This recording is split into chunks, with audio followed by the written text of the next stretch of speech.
이 예레미야 애가를 한마디로 말하면은 회개의 말씀이다 이렇게 보면 좋겠습니다. 회개. 특별히 오늘 우리가 읽었던 이 부분은 회개의 두 측면 가운데서 두 가지가 있죠. 하이델베르그 88문에도 보면 참된 회개는 무엇이냐 이렇게 질문을 했을 때 이렇게 대답을 합니다. 죄 죽이기와 그리고 영 살리기가 있다. 이런 말씀이 있습니다. 그리고 난 다음에 이제 죄 죽이기에 대해서 설명을 89문에 하고 90문에 가서 영 살리기 이렇게 말하거든요. 이 이야기는 하이델베르그에도 나온 것이지만 하이델베르그가 1563년에 만들어졌지만 칼빈 선생이 이미 기독교 강요에서 이 회개를 설명하면서 이제 3권 3장에서 참된 회개를 이제 설명을 하면서 이 이야기를 이미 하세요. 그래서 회개의 정의를 이제 말하기도 하시지만 참된 회개에 두 요소가 있다, 양 측면이 있다 하면서 두 가지를 말씀을 하시는 것이 있죠. 그래서 물론 이제 이 죄 죽이기라든가 뭐 그다음에 영 살리기라고 하는 것은 이제 멜랑우통 마틴 루터와 함께 같이 사역을 하고 후계자라고 우리가 보통 여기는 멜랑우통이 이미 이제 죄 죽이기와 영 살리기를 말하고 있어요.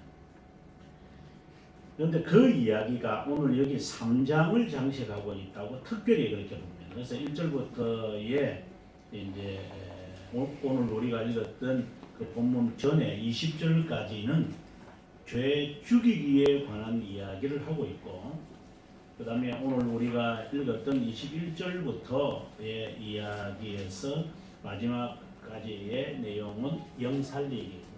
영 살리기는 이제 성도의 삶과 관련되어 있고, 죄 죽이기는 하나님 앞에서 우리의 관계를 이야기하고 있는 거죠. 그래서 그 1절을 보게 되어지면은 3장 1절을 보면은 분노의 매로 말미암아, 이 표현 자체가 이제 그런 거죠. 그 다음에 어두움 안에 걸어가게 하시고, 이게 죄 죽이기에 대한 측면의 이야기. 그 다음 4절에 가보면 살과 가죽을 쇠하게 하시며 뼈를 꺾으시고 고통과 수고를 쌓아 나를 애우셨으며, 이 표현들이 다 그 예레미야가 이 이스라엘이 이제 몰락하는 것을 바라보면서 이제 하나님 앞에 처절한 기도를 이제 드리게 되죠. 이러한 기도는 이제 아구스티누스가 410년에 이 로마가 이제 몰락하기 시작하면서, 그때부터 이제 몰락하기 시작하는데 많은 피난민들이 이 북아프리카 쪽으로 이민해 와요. 살아남아야 되니까. 우리도 만약에 한국에 전쟁이 터지면 뭐 외국으로 갈 사람이 상당수가 있지 않겠어요?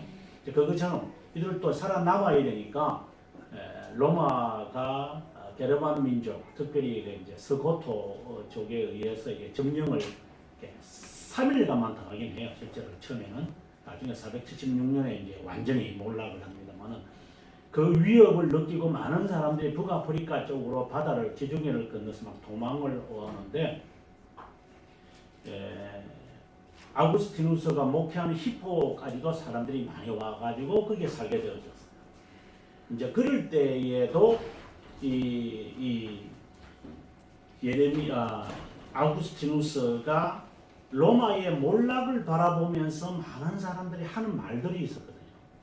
이제 그것처럼 하나님의 성전이 있는 이 예루살렘이 몰락한다는 것은 이해가 되기 어려운 거죠. 우리가 이게 어떤 때는 이해가 잘 안 될 때가 있어요. 예를 들어서 어느 교회가 불에 탔다더라. 뭐라고 해석을 해야 돼요? 어떤 사람도 안 믿는 사람은 그러겠죠. 아니 그 너희 믿는 하나님이 그거 건물하는 못 지키나? 뭐 이런 식으로. 그럼 뭐라고 대답을 해야 돼요? 우리는 지금까지 하나님의 성전이다 이렇게 기도를 했는데 불에 타버렸다. 뭐라고 그럼 하나님의 성전이 아니고 그럼 건물이다 이렇게 말할 수도 없고 이런 당황스러운 것처럼 우리의 신앙생활에 굉장히 당황스러운 부분들이 많아요. 실제로 황당한 답이 나오질 않는 거죠. 그때 그러한 모든 것들을 우리는 하나로 만든다면 죄 죽이기다 이렇게 표현을 해요. 이제 이야기는 이렇게 시작하지만 실제로는 이제 죄의 유혹을 받아가지고 내가 죄를 범하는 내 자신이 안타까운 거죠. 죄의 종이 되고 죄에서 벗어났지만 여전히 죄를 좋아하는 이 습관이 남아 있으니까 이 습관이 참 힘든 거니까 그 습관과 우리가 이 세상에서 지금 살아가는 거잖아요.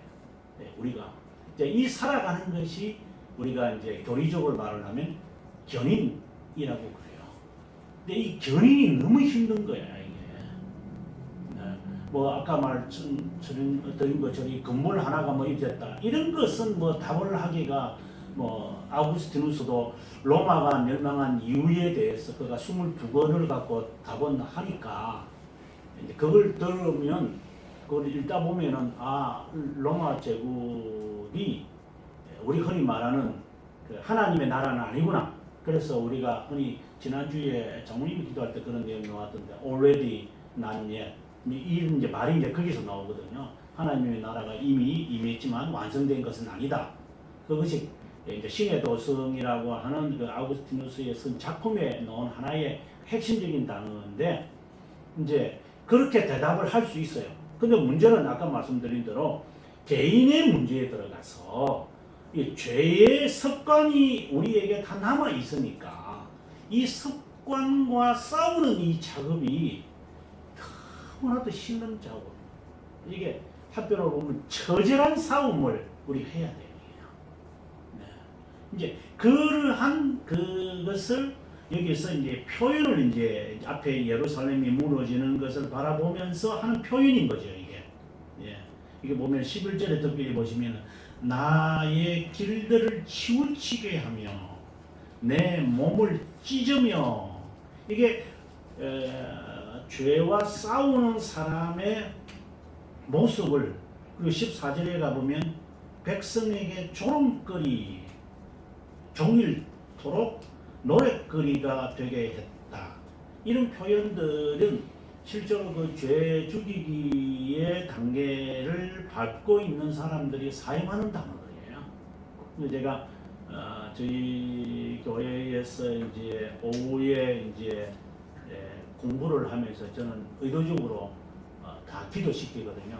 한 주에 한 명씩. 아마 좀 떨리죠, 그 사람들이. 왜냐면 제가 기도를 판단하니까. 왜냐면 기도는 좀처럼 안 가르쳐 주거든요. 여러분도 아마 신앙생활 하면서 기도는 이건 이래라, 기도는 이런 거 저렇게 이렇게 해야 된다 이렇게 아마 잘 안 배웠을 거예요. 기도는 그냥 자연스럽게 하는 거지 뭐 기도를까지 배우라 뭐 이런 기도 배워야죠.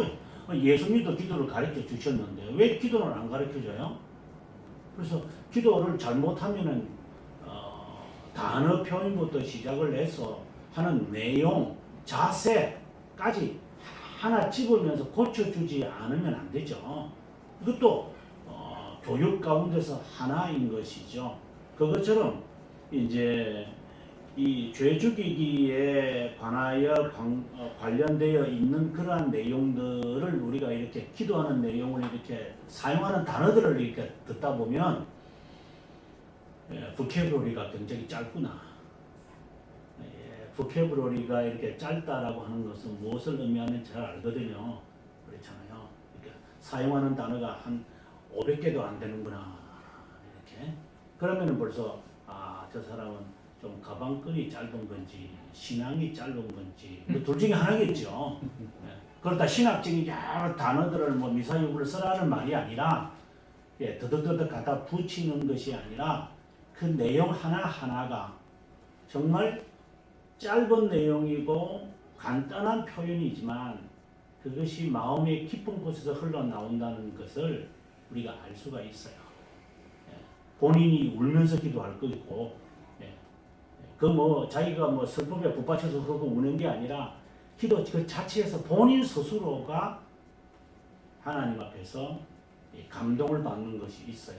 그것처럼 이 죄죽이기에 들어간 사람들이 표현하는 이 단어들이 여기에 예레미야 애가에서 잘 드러난다는 거죠. 그 중에 하나가 여기 보면 14절에 내 모든 백성에게 조롱거리가 되어, 이런 이제 표현들이죠. 사실 이런 것이 표현이 되려면 이제 욥처럼 이제 그 처절한 그 내외적으로 이 당하는 그 고통을 알아야지 이제 이런 표현들이 나오는 거예요. 뭐 육체적인 고통을 말하는 것이 아니라 이 심적인 이 고통을 받아야 돼요. 저는 새벽기도를 강조를 많이 하는데, 그 새벽기도는 특별히 그 기도하는 것을 가르쳐 줘야 되거든요.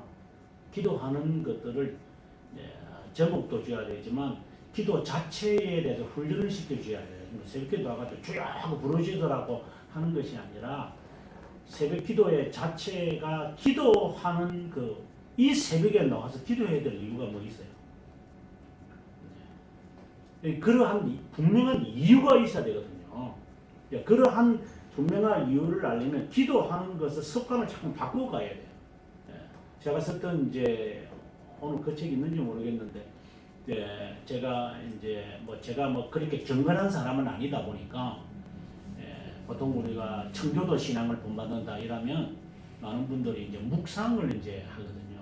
아마 quiet time을 많이 할 거예요. 저는 개인적으로 quiet time이라는 말 자체를 제가 좋아하지는 않아요. quiet 그 단어 자체가 올바른 데서 출발한 것이 아니기 때문에 저는 가는 곳마다 이렇게 비판을 하고 합니다만, 그 대신 우리는 묵상이라는 것을 하는데 성경에 있는 묵상이잖아요. 시편에 특별히 많이 나오죠. 작은 소리로 읊조립니다. 혼자 이렇게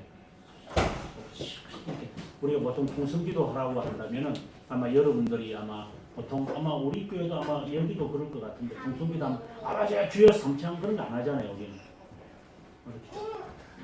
보통 가서 저는 처음에 한국에 와가지고 이제 많은 교회를 다니면서 하는데 갑자기 주여 삼창을 하는 거예요. 왜 주여 삼창을 하지? 저는 굉장히 섬뜩했어요. 그리고 영광의 박수를 친다 해서 이거 공상단도 아니에요.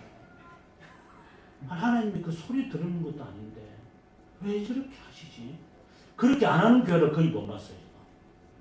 그래도 조금 정신 차린 교회는 이제 안 하지만, 정신 조금 차리면 이제 그럼 주에 한 번 부릅시다 그래요. 한 번이나 세 번이나 10번이나 같은 건데, 이제 그렇게 하다가 이제는 그냥 레코드가 꺼지는 식으로 이렇게 꺼져가는 모습을 볼 때가 있습니다만 굉장히 당황스러울 때가 많아요. 그러니까 기도 이 자체가 훈련이 안 되다 보니까 아마 여러분도 마찬가지일 수도 있을 거예요. 기도를 평생 배우셔야 돼요. 평생. 그래서 묵상이라고 하는 것을 제가 깊이 있는 사람은 아니다 보니까, 그래서 제가 이제 청교도 가운데서 묵상이라면 가장 훌륭한 사람이 에드먼 칼럼이라는 사람이 있어요. 그게 하나의 교과서거든요.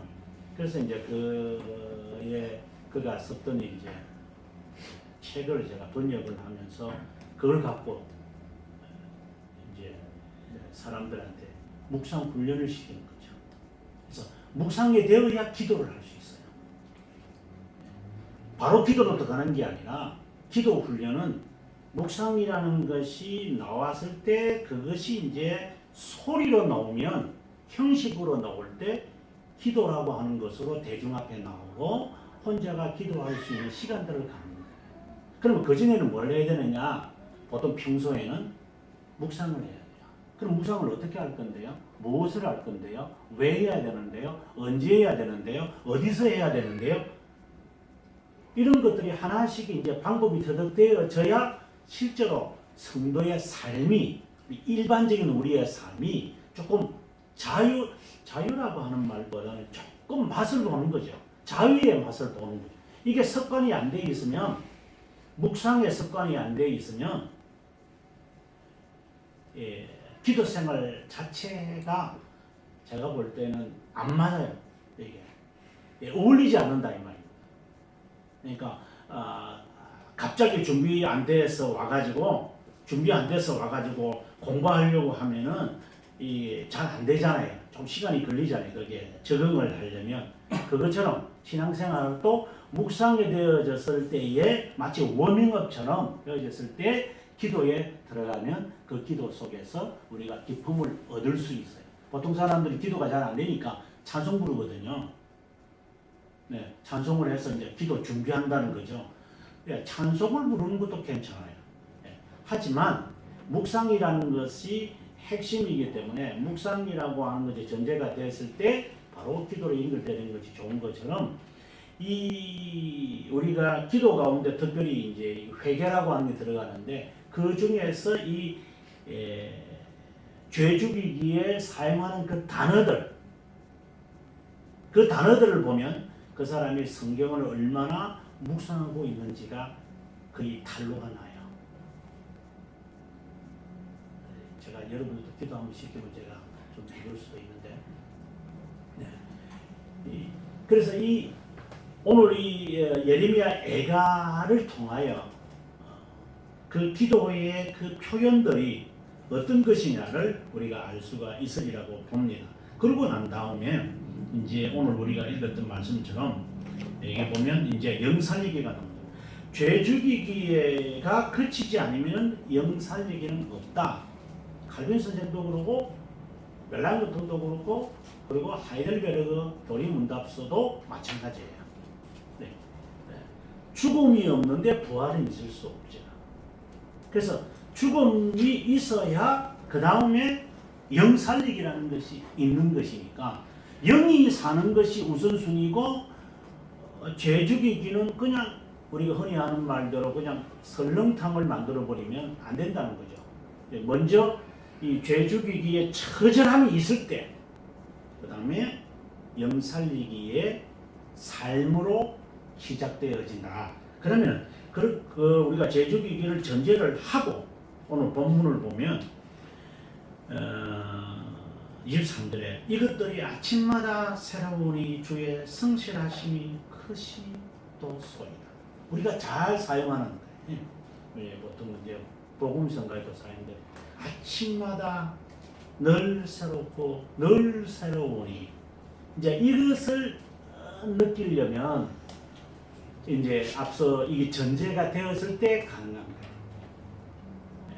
여기서 하나 더 말씀을 드리면 이제 그 죄 죽이기라고 하니까 이제 죽이기에 이 단어가 나오는데 저는 죄 죽이기라고 해요. 어떤 표현에 보면 죄 억제하기 뭐 이러는데 죽으려면 확실하게 죽이지 억제. 그래서 저는 그냥 죽이기라는 아주 강한 표현을 제가 좋아합니다. 제가 책 제목도 보면 이것이 뭐다 뭐 이것이 하는 것도 그냥 개혁 신앙은 이렇게 하는 이것이 개혁 신앙이다 뭐 이런 것은 제가 강조를 많이 하는 스타일인데 그래서 죄 죽이기 뭐 이렇게 표현을 합니다만 죄 죽이기라고 하는 것이 전제를 우리가 그냥 설렁하게 하면 안 돼요. 확실하게 잡고 가야만 돼요. 그래서 죄에 대한 분명한 개념들이 늘 우리의 속에 있어야 그 다음에 자연스럽게 우리의 삶에 나오는 게 영살리기인데 그 중에서 제가 죽음에 관한 이야기를 조금 하고 제가 들어가도록 하겠습니다. 제가 지금부터 한 4년 전인 것 같아요. 17년도니까 4년 전에 어느 교회에서 부활절 이제 설교를 해달라 그래서 부활절 이제 집회 부흥회하러 이제 갔어요. 이게 뭐 한 수천 명이 앉아 있죠. 원래 그 교회 선교자 한 10,000명 정도 된다니까. 수천 명이 앉아 있는데 설교를 이제 하면서 첫 제목이 뭐였냐면 제가 죽음에 관한 이야기였어요. 죽음이라는 것이 우리가 아직 두렵다면, 죽음이 내가 두렵다면, 뭐 저도 두렵죠. 왜 우리가 죽음이 두려우느냐를 생각해 봐야만 할 거다. 그리고 죽음이 두렵지 않는 이유는 뭘까? 라고 하는 이 죽음에 대한 것에 대해서 깊게 생각을 하려면 죄 죽이기가 전제되어야 합니다. 죄 죽이기가 전제되지 않으면은 우리가 죽음 그 자체, 사망이라고 하는 단어가 우리에게는 굉장히 부담스러울 거다. 그래서 죄 죽이기에 훈련이 되어 있는 사람이 그 다음에 죽음에 대해서 맞이할 수 있어요. 특별히 그 스코틀랜드의 가장 존경받는 사람 가운데 한 사람이 이제 세뮤얼 러더포드라는 분이 계시는데, 이분이 그 죽음에 대해서 이제 이야기할 때 옆에 있는 제자가 이제 죽음이 두렵지 않으십니까? 이런 질문을 이제 제자가 할 때 이분이 하는 말, 나는 이 죽는 것을 기다려왔다고. 근데 왜 내가 두렵겠느냐? 난 죽음을 내가 수천 번 죽는다 하더라도 나는 이 죽음을 기쁘게 맞이할 것이다. 그렇게 기다리던 주님을 만나러 가는데 왜 죽음이 나에게 두렵느냐고 물어보느냐. 여러분, 그 말이 이해가 되세요? 죽음을 기다렸다라고 하는 게 궁극적인 이야기지만, 죽음이 지금 우리 모두가 두렵다는 것은 죄 죽이기를 안 했다라고 하는 말을 저는 하고 싶습니다. 그러니까 날마다 자기가 죽어본 사람은 육신의 이 죽음이요, 이게 그냥 들어가면 되는구나. 우리가 군에서 이제 점프하라면은 그러잖아요. 옷뱀이 이제 점프할 때 그냥 눈 감고 직접 뛰어내리면 돼. 눈 뜨고 하려면 이거 안 돼 이러지만, 그냥 눈 감고 뒤에서 발로 조개들이 발로 차면 그냥 이거 아무것도 아니네, 이거 한번 죽어보니까 이제 이런 식으로 죽어보면 아무것도 아닌데, 이게 조경에게는 처음에 심천들은 다리가 이런, 그냥 한번 죽어봐라. 그냥 죽게 하면 까무러치기인데 둘 중에 하나지 뭐. 근데 죽음에 대해서 훈련이 되어 보이는 사람은 죽음을 기다려요. 제가 죽음을 기다린다니까 좀 상당히 그 염세주의자처럼 느껴 들을 수 있는데 그런 개념은 아니고, 이제 왜냐하면 영상이가 있기 때문에 죽음 자체에만 제가 이렇게 포커스가 있는 것은 아니에요. 그래서 죽음이라고 하는 것에 대한 훈련도 관속에 한번 들어가서 한번 죽음을 준비해보자 이런 개념이 아니라, 죄 죽이기에 훈련이 된 자만이 죽음에 대해서 감사할 수가 있다. 그래서 이 죄 죽이기는 죽음을 준비하는 거다, 이렇게 보셔야 됩니다. 그래야지 여기서 나오는 방금 말씀처럼 아침마다 새롭다라고 하는 것이 깨달아집니다. 아침에 우리가 눈을 뜰 때에 우리가 그 33장 그 웨스트민스터 신앙 고백서에 보면은 그 최후의 심판에 대한 이야기를 해요. 하이델베르그도 이제 심판에 대한 이야기도 잠깐 하고, 벨지카에서는 많이 말을 하죠. 37항에서 이제 말을 하는데, 거기 보면 공통적으로 하는 말이 있어요. 우리가 죽자마자 마치 잠은 아니고 잠을 자는 것처럼 우리가 어떠한 상태에 들어가겠죠. 근데 이 죽음이라는 것을 잠을 통해야 잘 드러나거든요. 잠잘 때의 시간이 지나가는 것을 잠자면서 느끼는 사람 아무도 없을 거예요. 그냥 다수신 거죠. 지금 벌써 이렇게 되지. 누가 시간을 재가면서 잠자는 사람이 있어요? 바로 그것이 죽음과 같은 거예요. 우리는 날마다 죽음을 체험하고 있는 거예요. 만약에 내가 눈을 떴을 때, 오늘 새벽에라도 아침에라도 눈을 떴을 때 심판대가 아닌 것을 하나님께 감사하세요. 아멘. 심판대라면 못 돌아가요. 주님 저 잠깐 갔다 올게요. 그건 새빨간 거짓말이에요. 하나님이 우리에게 눈을 뜨게 하신 것은 하나님, 제가 아직 죽음의 훈련을 하라고 안 되었기 때문에 내가 여기에 주셨으니 제가 오늘도 열심히 살게요. 그래 이렇게 살려면 방금과 같은 그 죽음에 대한 말이 있어야 오늘의 하루가 값지고 기쁜 거예요. 그래서 오늘 이 본문이 하는 말이 날마다 새롭다라고 하는 말을 하는 거예요. 그래서 이 하루에 이 기쁨이 없는 것은 그가 그 준비를 안 하고 있다라고 하는 거예요. 이것이 우리의 회개의 제목인 거죠. 하나님 저에게 죄를 가르쳐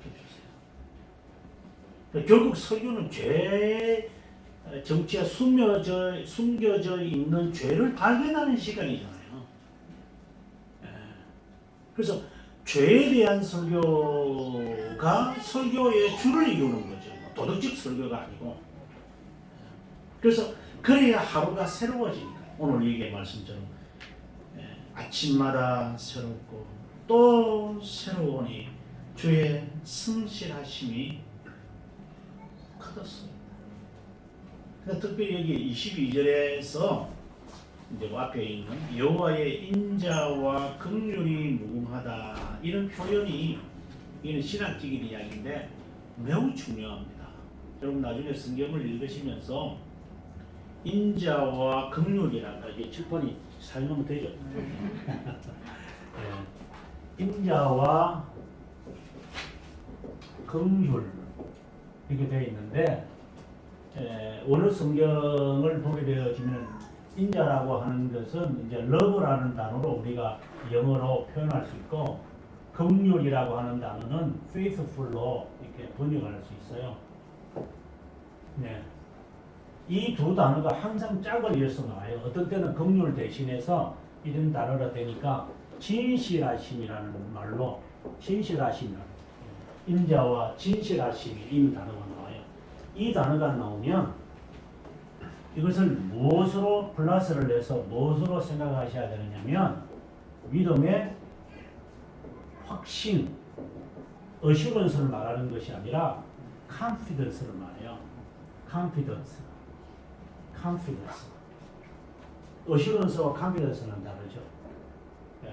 그래서 믿음은 하나님의 사랑의 진실하심으로 증명이 될 때에 확신이 나요. 이거는 그 교리에서도 그렇게 말을 해요. 구원받는 믿음은 무엇입니까? 대개는 문제부터 질문할 때에 답이 이렇게 딱 나오고 여러분 잘 찾으셔야 돼요. 이게 두 개가 딱 나오게 돼 있어요. 네, 믿음은 사랑의 진실하심이 증명될 때에 그냥 쥐야 뭐 이런 거 차력해가지고 얻어지는 확신이 아니에요. 그러니까 아무 상관없어요. 성령께서 하나님의 이 말씀에 신실하심이죠. 예? 신실하심이 증명이 될 때에 성령이 내 마음속에 심어주는 거죠. 이걸 확신이라고 그러죠. 확신. 그 확신이 있으니까 그 다음에 말씀을 보면 이제 답이 나와요.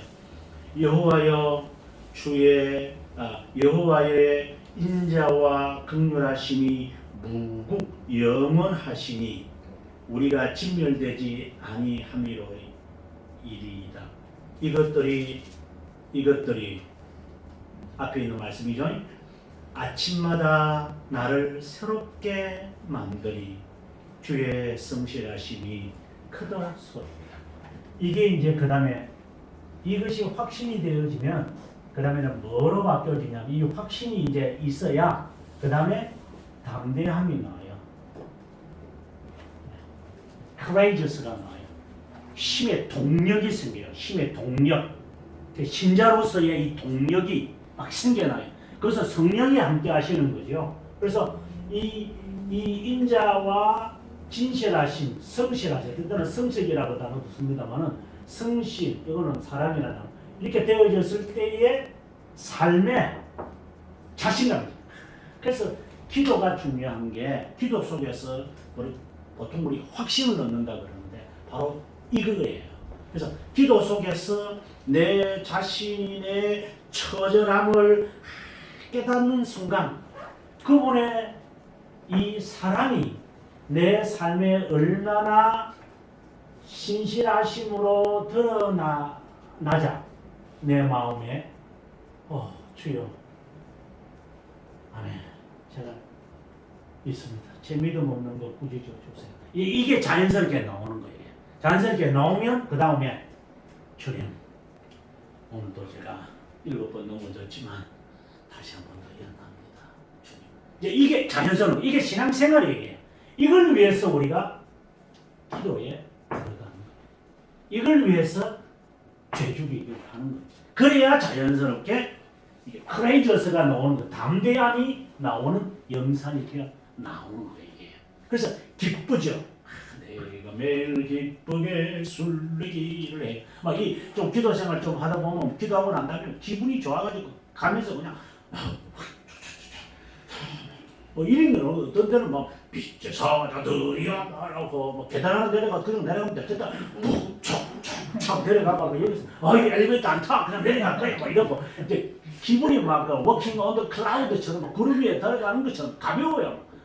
예, 그 무릎에 통증도 없어지는 것처럼 느껴지고 이러한 삶이 뭐 그거는 좀 우스갯소리였습니다만 이런 담대함이 나도 영상이 오늘 말씀이 바로 우리에게 그걸 말해요. 그리고 그 다음에 계속해서 내 심령에 이르기를 여호와는 나의 기업이다라고 합니다. 오늘 여러분 그 찬송가 435장 있잖아요. 뭐 찬송가를 써놓고 뭐냐 나의 영원하신 기업 이 폴션이라고 했거든요. 여기 인헤리턴스라는 단어하고는 조금 다르지만 나의 영원한 기업을 가진 자가 이거는 생명보다 더 귀한다. 팥죽 팔아먹는 에사하고는 다르다. 이 확신을 가진 사람이 3절에 가보면 험한 바다, 험한 바다와 그 다음에 어두운 골짜기 전혀 겁이 없어요. 이게 너무 그래서 하나님으로부터 깨달아진 이 기업을 가졌다는 믿음의 확신을 가진 하늘나라에 대한 소망, 확신을 가진 사람들이 삶에 대한 기쁨이 이렇게 찬송에 나오는 거예요. 그 이야기가 계속되는 거예요. 그 다음 25절에 가보면 기다리는 자에게나 구하는 영혼에게 여호와는 선하다. 이 굿노스라는 단어인데 성경에서 흥미있는 게 여기에 인자심과 선하심이 정령 나를 따른다는 짝을 이루는 단어거든요. 그렇죠? 굉장히 많이 나옵니다. 인자심과 진실하심, 정령 나를 따르니 내가 여호와의 집에 영원히 거하리. 이 짝이에요. 짝. 지금 앞에서는 인자가 나오고 그 다음에 오늘 이 본문에서는 바로 이어서 기다리고 구하는 자에게 하나님은 선하심입니다. 근데 이 단어들이 우리들에게는 놀라운 개념들을 허락합니다. 이것은 하나님의 아버지 되심을 이분이 고백하고 있는 순간입니다. 하나님의 보호하심.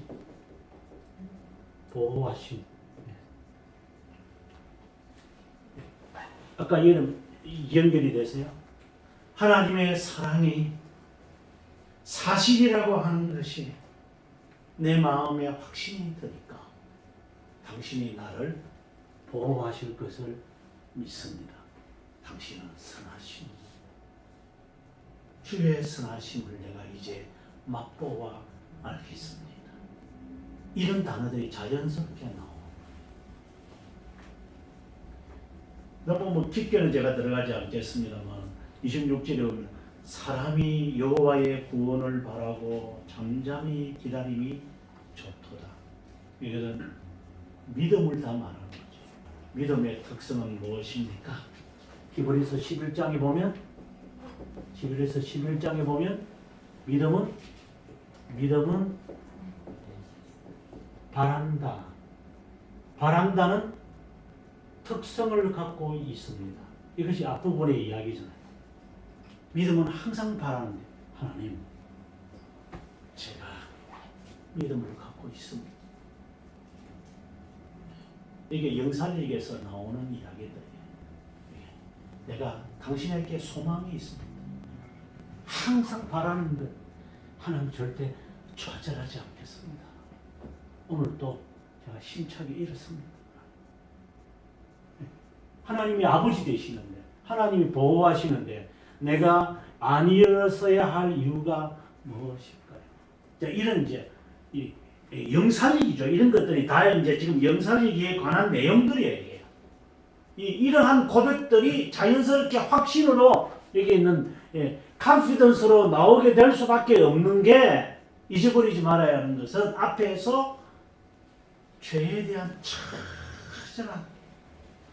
처절함이 있어져야 되고, 그것과의 앞서 이게 찬송가가 이야기한 것처럼 이게 싸움을 내가 얼마나 하느냐라고 하는 것, 이 처절한 싸움이, 그래서 사도 바울처럼 내 몸에 그리스도의 흔적을 가졌다라고 말할 수 있어야 되지 않을까. 아니, 그래야 구원받는다는 거, 구원을 지금 제가 말하는 것이 아니라 삶을 지금 회개를 말하면서, 회개는 견인이기 때문에 인생을 살면서 이 살아가는 그 과정을 지금 그 과정 동안에 있는 이야기를 지금 제가 하는 거예요. 구원 하나님이 주시는 것이지 이렇게 해서 구원 받는다, 그거는 이제 말이 안 되는 그 신앙의 표현들이죠. 예. 그래서 신자로서의 삶은 그런 거다. 그래서 하나님이 나를 부른 거다. 인생 자체가 그런 거지. 예수 믿어서 무슨 우리가 일확천금을 받으려고 하는 것도 아니고, 예수 믿어서 자녀 잘 되고, 예수 믿어가지고 가정의 화목을 이루고, 예수 믿어지니까 가정의 부부 사이가 좋아지고, 그거는 예수 믿었어서 이루어지는 것이 아니라 하나님에 대한 두려움이 있다 보니까 성령의 은혜로 서로 조심해야지. 그러면 안 돼. 스스로가 겸손한 마음을 되다 보니까 부부관계가 되어지는 것이지, 한쪽만 이렇게 된다고 되는 것은 아니잖아요. 그건 하나님의 은혜인 것이지, 그래서 나는 되어졌다 이렇게 되어지면, 그러면은 예수 믿는 사람 애들 말 안 듣고 도둑질하는 자녀 둔 사람은 다 은혜 못 받게, 그런 개념이 아니죠. 그래서 내 삶 자체가 하루하루의 원동력을 얻으면서 기동력 있게 살려면 죄 죽이기가 전제되었습니다. 제가 왜 이 말씀을 오늘 제가 전하고 싶은 핵심이 되느냐면, 저는 성경을 보거나 그 다음에 칼빈 선생을 연구하면서, 제가 칼빈 선생을 많은 학자들이 연구를 했지만 저도 나름대로 연구를 하면서 이제 기독교 강요에 대한 책을 내가 쓴 사람인데, 칼빈을 이해하려면 두 가지 관점으로 접근해 가야 돼요. 큰 실수를 하는 게 뭐냐면, 사람들이 칼빈에 대한 사상을 공부하면서 실수하는 게 뭐냐, 신앙에만 관심이 있어요. 칼빈은 목회자예요. 칼빈은 신학을 전제로 하는 분이 아니라 칼빈은 목회를 전제하신 분이에요. 그래서 개혁 신앙을 하시는 분들은, 신앙의 선배들, 청교도들 다 여러분 생애들을 공부해 보시면 알지만 다 한결같은 공통점이 뭐냐, 목회하는 사람들이에요. 자유신학자들은 목회 안 하는 자들이, 그게 특징이에요. 목회 안 하면서 신학을 하면 그 자유신학으로 갈 수 있고, 목회하면서 신학을 해야 그게 개혁신학에 머물고 있는 거예요. 여러분 잘 한번 살펴보세요. 한국교회 신학자들이라고 하면서 목회와는 전혀 매주 교회에서 설교도 안 하면서 설교가 가르치는 한국교회예요. 그러니까 한국교회 설교가 이 모양이 되죠. 이게 말이 안 되잖아요. 의사가 병원에서 일도 안 하면서 의과대학교 와가지고 이렇다 저렇다. 마치 우리나라 조국 사랑하는 사람처럼 지금 법관도 아니면서 법학대학원에서 법학교수로 있으니 이게 말이 앞뒤가 안 맞잖아요. 법을 현장에서 판사와 검사와 변호사를 해본 사람이 고시를 합격해본 사람이 법과대학에 와서 강의를 해야지 알아듣는데 지는 뭘 공부를 했다고 여기 와서 법을 가르쳐요? 똑같은 일일 거죠.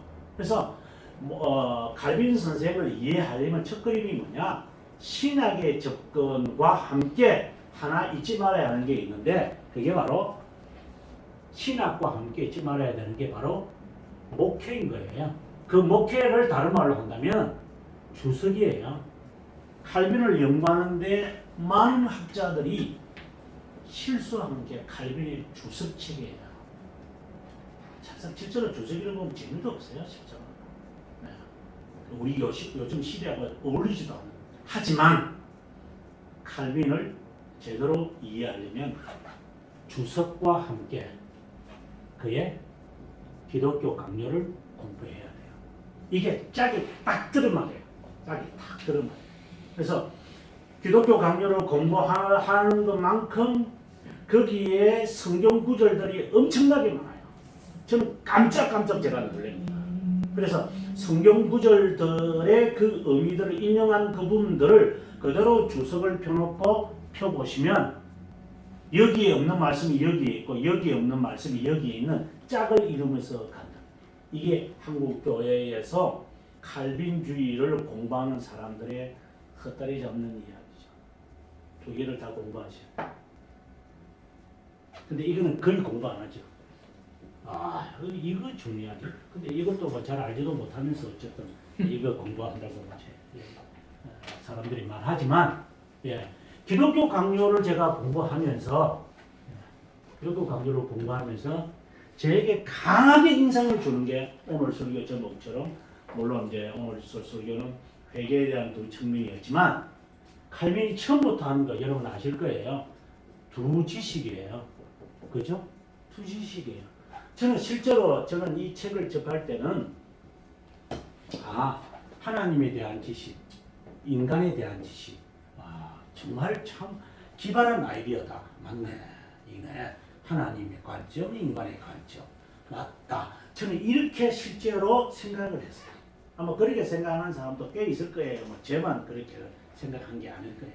그런데 반복하면 반복할수록 이 두 지식은 칼빈의 신학이 아니라 칼빈의 신앙을 전체를 꿰뚫는 단어였구나. 저는 나중에 알았어요. 물론 그렇게 설명을 했는데 제가 뭐라 그러는 것은 이해가 돼요. 제가 예를 들어 본다면 우리가 10계명에 보면 1계명에서 4계명이고 5계명에서 10계명 이렇게 우리가 둘로 분류해요. 그렇죠? 그 다음에 우리가 주기도문을 보면 1청원에서 3청원, 4청원에서 6청원 이렇게 이야기를 해요. 둘로 나누어요. 이 둘로 나누는 게 무슨 상관이 있겠냐마는 이건 밀접한 관련이 있어요. 나중에 여러분들이 하이델베르그의 주기도문 해설이 있거든요. 주기도문에 뒷부분에 가면 볼 때 주의 깊게 봐야 할 게 있어요. 뭐냐? 제 1계명을 설명하면서 아주 흥미있는 이야기. 뭐라고 말하냐면은 하나님의 관점과 인간의 관점. 그러니까 영어로 말하면 with regard to God and with regard to man 이런 얘기지. 하나님에 대하여 하나님의 관점. 그래놓고 바로 이어서 뭐가 나오느냐? 거룩과 의다 이렇게 나와요. 하나님은 거룩이며 인간은 의다. 이건 나중에 알게 되어져요. 나중에. 이 두 지식이라는 개념과 두 관점이라든가 두 측면을 이해 못할 때는 이게 그렇지 하고 넘어가지만 칼빈이 준 이것을 딱 깨달을 거면 이것이 눈에 코드가 딱 들어버린다는 거예요. 이 거룩이라는 것은 하나님의 의라고 하는 것은 인간의 이 관점이구나. 그래서 세례를 베푸려고 하지 않자 세례 요한에게 주님께서 의를 이루는다고 말씀하신 거구나. 이렇게 나오는 거예요. 의를 이루어야 되겠구나. 왜 의를 이룬다고 그러죠? 2장 29절 요한 1서에 예수님께 사도 요한이 하는 말이 의를 이루는 자가 하나님께로 낫다. 의를 이루는 게 하나님께로 낫다? 여러분 십계명 지금 외우시죠? 5계명에서 10계명이 의를 이루는 거예요. 하나님의 의를 이루는 거예요. 1계명에서 4계명은 하나님과의 관계죠. 거룩을 이루고 가는 거예요. 거룩이 있어야 이 의를 붙잡는 거예요. 이게 칼빈이 하는 말이에요. 거룩하지 않은데 하나님과의 관계가 이루어지지 않은데 어떻게 인간의 관계가 된다는 겁니까? 거룩이 전제가 되어야 거룩이 의를 붙잡는 거예요. 뒤집어 보면 안 돼요. 의를 이루니까 거룩이 되는구나. 이렇게 되면 이거는 신학적으로 표현을 하면 영지주의가 되는 거예요. 거룩이 먼저예요. 그래서 주님께서 내가 의로우니까 너희도 의로 이렇게 말씀하는 게 아니라 내가 거룩하니 너희도 거룩해라. 이것이 칼빈이 이야기하는 하나님에 대한 지식에서 유출되어져. 그냥 제가 하나의 예를 든 거예요. 나중에 좀 있으면 더 예를 들겠지만 이런 예배들이 이 두 지식이라고 하는 이 사랑 가운데서 하나님에 대한 사랑과 인간에 대한 사랑 그것에 대한 핵심들이 여기서부터 이제 출발하기 시작하는데 그것이 우리에게 적용이 되어지면 이제 이렇게 적용이 되겠죠. 이것도 마찬가지지요. 주기도문에서도. 이건 하나님과의 관계를 말하는 거예요. 그죠? 이거는 또 인간과의 관계를 말하는 거예요. 이것은 그래서 제일 처음부터 뭐라고 그래요? 그렇게 여김을 받으시오며 라고 시작을 하는 거예요. 의를 이루시오며 이렇게 하지 않고 그래서 그렇게 먼저 전제되어야 매일의 음식, 용서, 시험에서 탈출하는 것이 가능한 이게 의를 이루어 가는 거예요. 이것이 온전하게 되어져 가는 것이죠. 이러한 모든 사상이 어디서부터 나오느냐? 바로 칼빈의 두 지식이라고 하는 이 자세에서부터 이게 출발하기 시작을 하는 거예요. 저는 처음에 읽을 때는 잘 몰랐어요. 뭐 내용 파악하는데 이제 머리가 아프지 뭐 이걸 안에 있는 깊은 내용까지 잘 찾아내는 게 쉬운 것은 아니었죠. 하지만 칼빈이라는 이 사람이 우리들에게 전해주고자 했던 이 두 지식은 1번 1장 1항과 2항에서 머물지 않았다. 저는 그거로 그냥 머무는 줄 알았어요. 머물고 그 다음에는 빨리 그 다음 내용으로 들어가야지 했는데 이것에 대한 관점을 그대로 밀고 가지 않으면 개혁신앙을 파악하기가 어려울 거다. 이해되어지는 거죠. 그러면 이제 우리는 아까 이제 벌써 이까지 가버렸습니다만은 그 다음에 중간 단계에서 오늘 이야기했던 것처럼 회개도 마찬가지죠. 회개도 죄 죽이기와 영 살리기라고 하는 이 개념이 자연스럽게 우리의 삶에 흘러나오는 거예요. 이 두 측면인 거예요. 칼빈은 항상 이야기를 하게 될 때에 우리들에게 두 측면의 이야기가 항상 있는 거예요. 우리가 하나님에 대한 지식도 확대시켜 볼까요? 하나님에 대한 지식이 이중지식이잖아요. 하나는 창조자고 그다음에 뭐지요? 구속자입니다. 창조자와 창조자에 대한 지식만 갖는다고 구원받는 것은 no. 칼빈이 분명히 선언합니다. 창조자에 대한 하나님의 능력, 하나님의 주권, 그거 인정한다고 해서 구원받는 것은 아닙니다. 구속자다.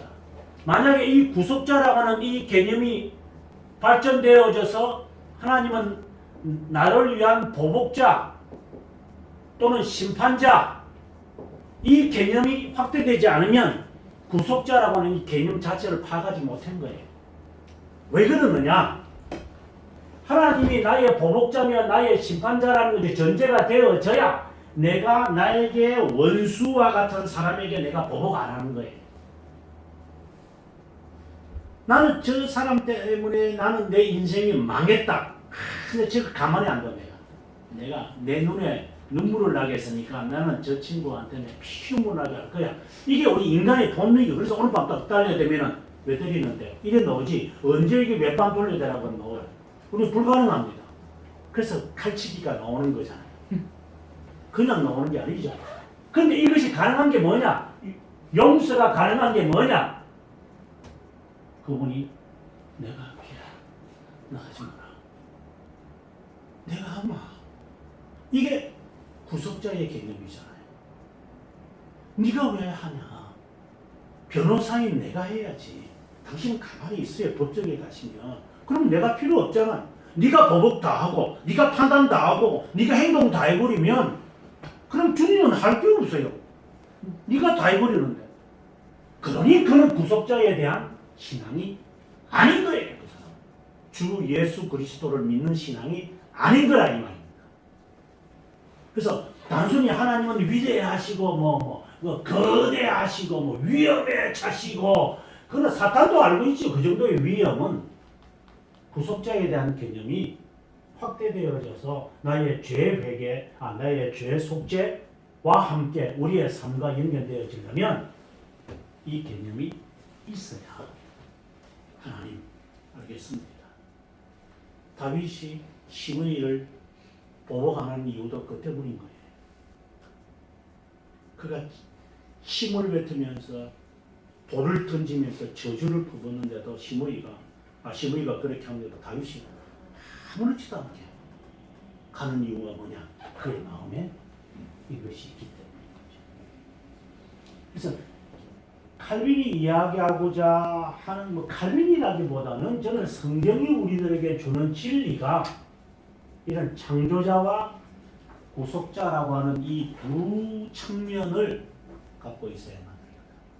지난주에는 제가 뭐라고 했냐면 그분의 기쁨과 나의 기쁨이라고 해서 그래서 소유격에 관한 이야기를 제가 이야기했거든요. 그래서 오늘 장모님이 아마 기도할 때 그 현재라고 하는 단어를 쓰시는 것 같은데 하나님이 나를 바라보실 때는 항상 영원이라는 관점에서 보는 것입니다. 나라는 이 존재는 항상 과거와 미래라고 하는 관점이 있다라고 하는 이 두 관점을 우리가 상실해버리면 성경을 이해하기 어려워요. 그러니까 인간이 바라본 기술하는 측면이 있고 하나님이 우리들에게 말씀하시고자 하는 기술의 측면이 있어요.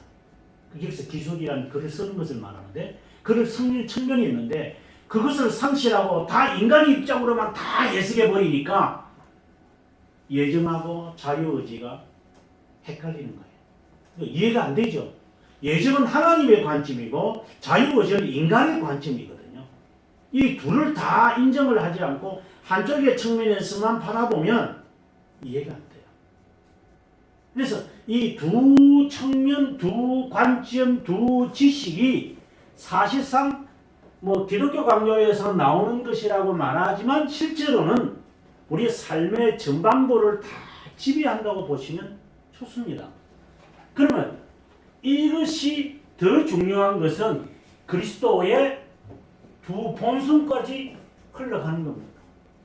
그리스도의 두 본성, 신성과 아주 우리 신학적으로 얘기하면 신성과 인성입니다. 이거 뭐 모르는 사람이 어디 있겠어요.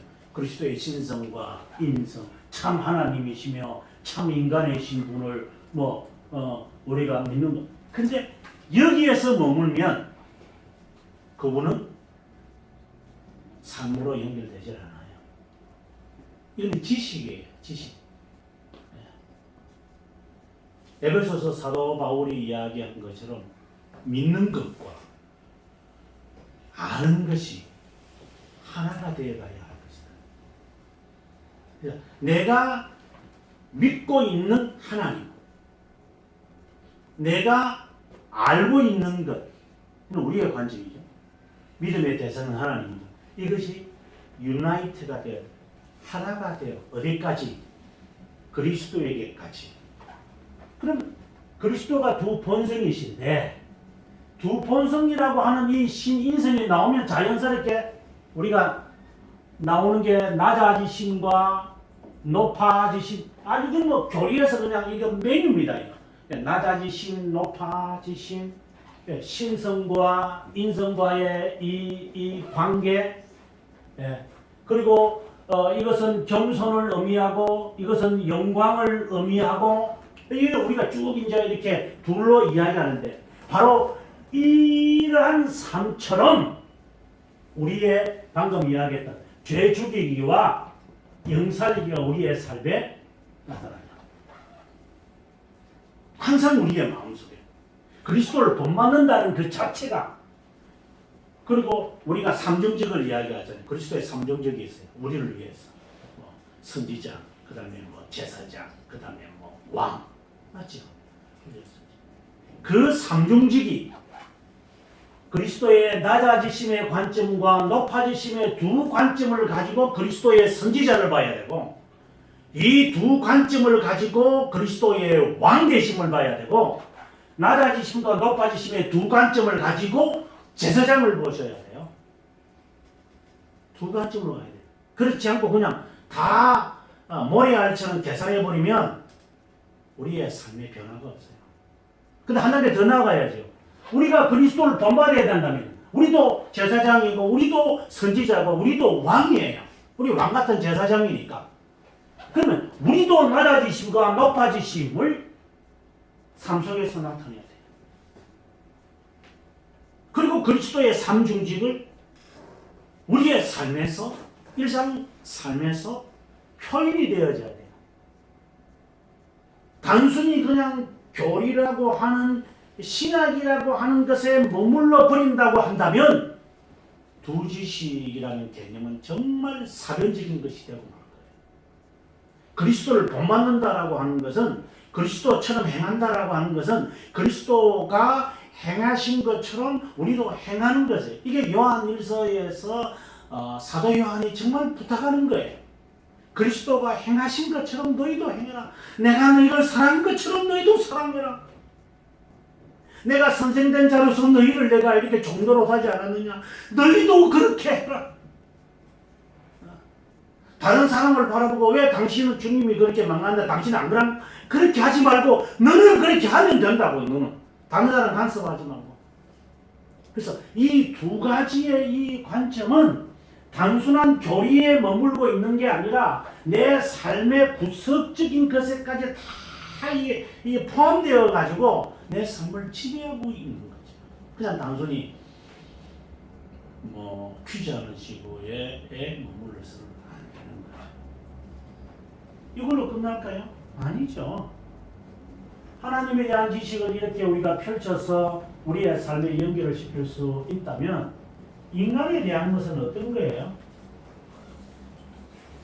인간에 대한 것에서 인간을 바라보라고 할 때에 칼빈도 그런 말을 많이 하지만 네 가지 관점으로 인간을 우리는 접근해 가야 돼요. 우리는 나라는 인간을 바라보게 될 때는 오늘의 모습과 내일의 모습 아니면 과거 그러니까 결국은 이야기하는 것은 뭐냐? 타락 후에 안 믿는 사람들은 항상 그러겠고 우리는 중생되고 난 다음에 이 두 상태밖에 생각 안 하잖아요. 그러니까 나라는 이 존재를 생각하게 될 때의 생각의 범주가 이거밖에 안 돼요. 그래서 칼빈생이나 교리는 우리에게 하는 말이 먼저 창조 시에, 그 다음에 타락 후, 이건 타락 전이겠죠. 그 다음에 중생, 그 다음에 영광. 굉장히 이것은 그 신학적인 이야기죠.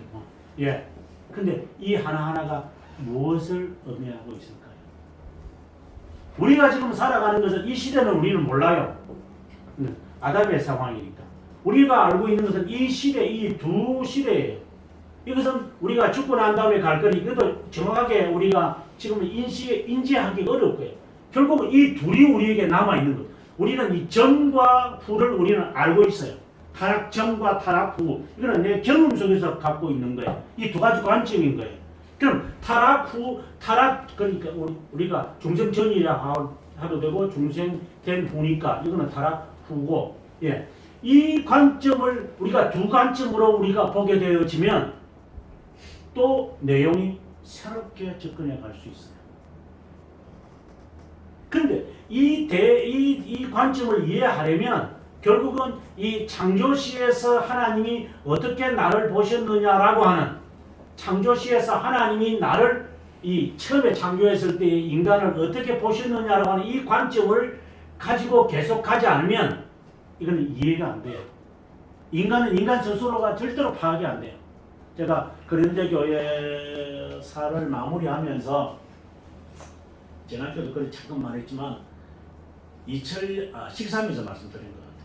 근현대 교회사 서는 게 저한테 너무 부담스러웠어요. 실제로. 왜 그런가 하면 종교개혁사까지는 강의하기가 쉬워요. 책들이 많으니까. 실제로. 그런데 종교개혁 이후에 청교도까지도 뭐 많이 썼으니까 뭐 걸쭉걸쭉하면 거기 시간대 해봤자 17세기까지밖에 안 되잖아요. 그럼 18세기는요? 19세기는요? 우리는 20세기 살아가는데요. 그러면 그 다음에 교회에서는 뭐예요? 사람들이 관심이 없어요. 그래서 책들이 없어요. 그것이 저에게는 무거운 짐이었어요. 청교도 이후에 세상은 어떻게 바뀌었지?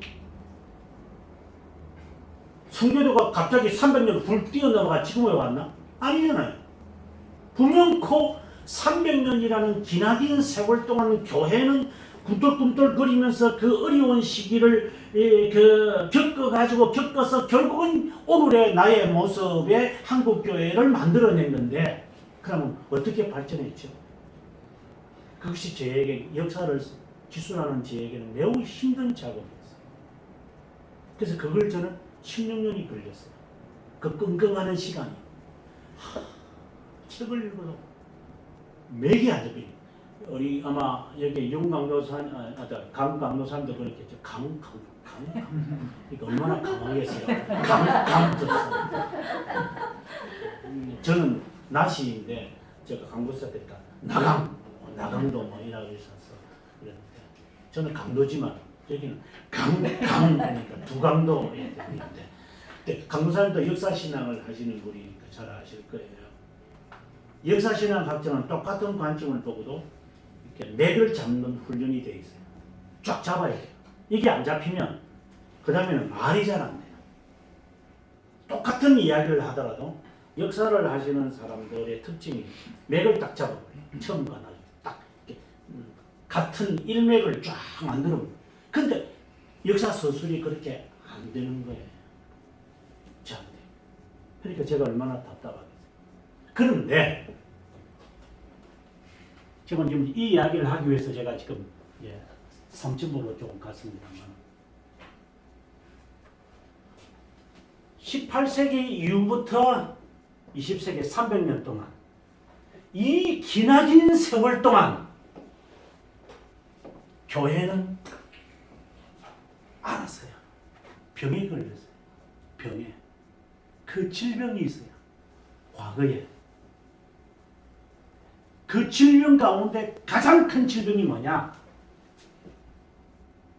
철학이라고 하는 계몽 사상이라고 하는 이 무서운 이 바이러스에 교인은 찌들려 있었어요. 지금도 그래요. 이 계몽 사상을 이해를 못하면 이 지금에 오는 21세기를 감지하기 어려워요. 청교도들이 활동했던 17세기 청교도들이 활동을 할 때 그때 계몽 사상이 만들어집니다. 계몽 사상이 만들어져요. 누가 만드는데요? 청교도들이 활동하고 있는 기독교인들이 만듭니다. 계몽 사상이라는 이 철학이 안 믿는 사람이 만드는 게 아니라 독실한 크리스찬들이 만들어낸 겁니다. 우리가 만들어낸 거예요. 다른 자들이 만든 게 아니에요. 여러분 분명히 아셔야 돼요. 우리가 만들어냈어요. 우리가요.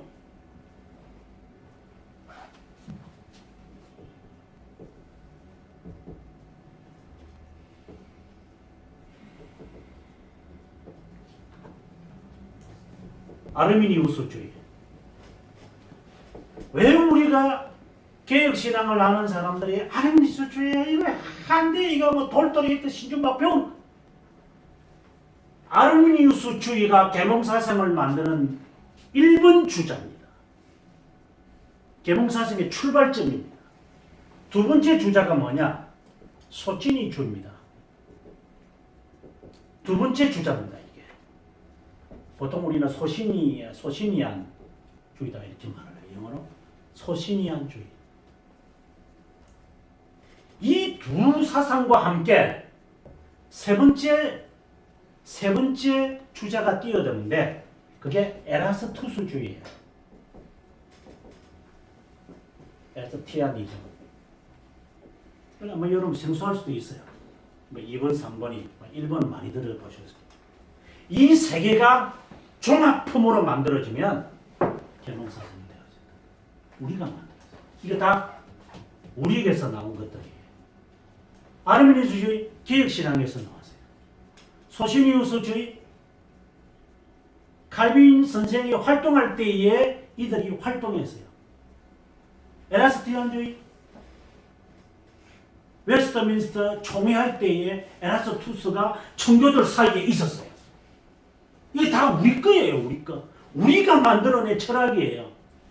이거 뭐 이상하게 뭐 다른 무신론자들이 만들었으면 이거 이해라도 하죠. 우리가 만든 개혁신앙 잘못 가지면 이래 됩니다. 그래서 저는 맥을 잡았죠. 아하, 이게 이런 사상으로 만들어진 신지학이구나. 한번 들어보셨어요? 철학의 신을 섬깁니다. 저는 한국교회에 거의 다가 저는 신지학을 신지학 신봉자라고 저는 확신을 갖고 있습니다.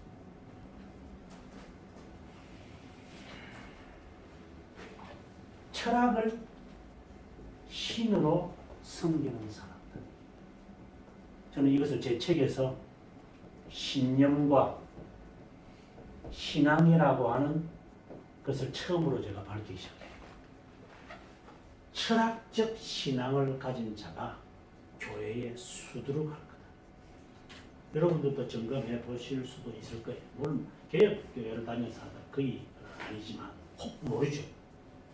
예수님 저자 가운데도 가룟 유다가 늘 있었으니까.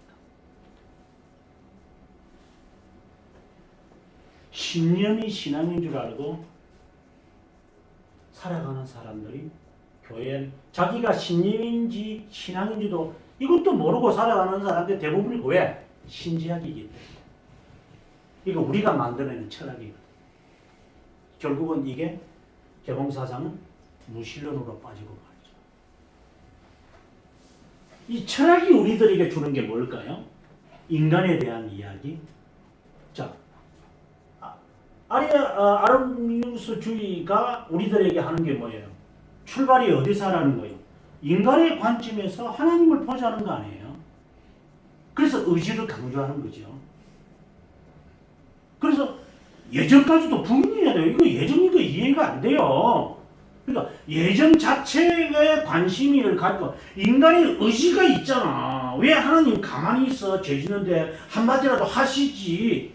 하나님의 관점으로 보려고 하는 게 아니라 다 지 중심으로 딱 책정을 딱 해놓고 그 다음부터 해석을 다 하니 그게 아르미니스주의인데 돌토레이터 5대 신조에서 그게 핵심이 바로 인간이에요.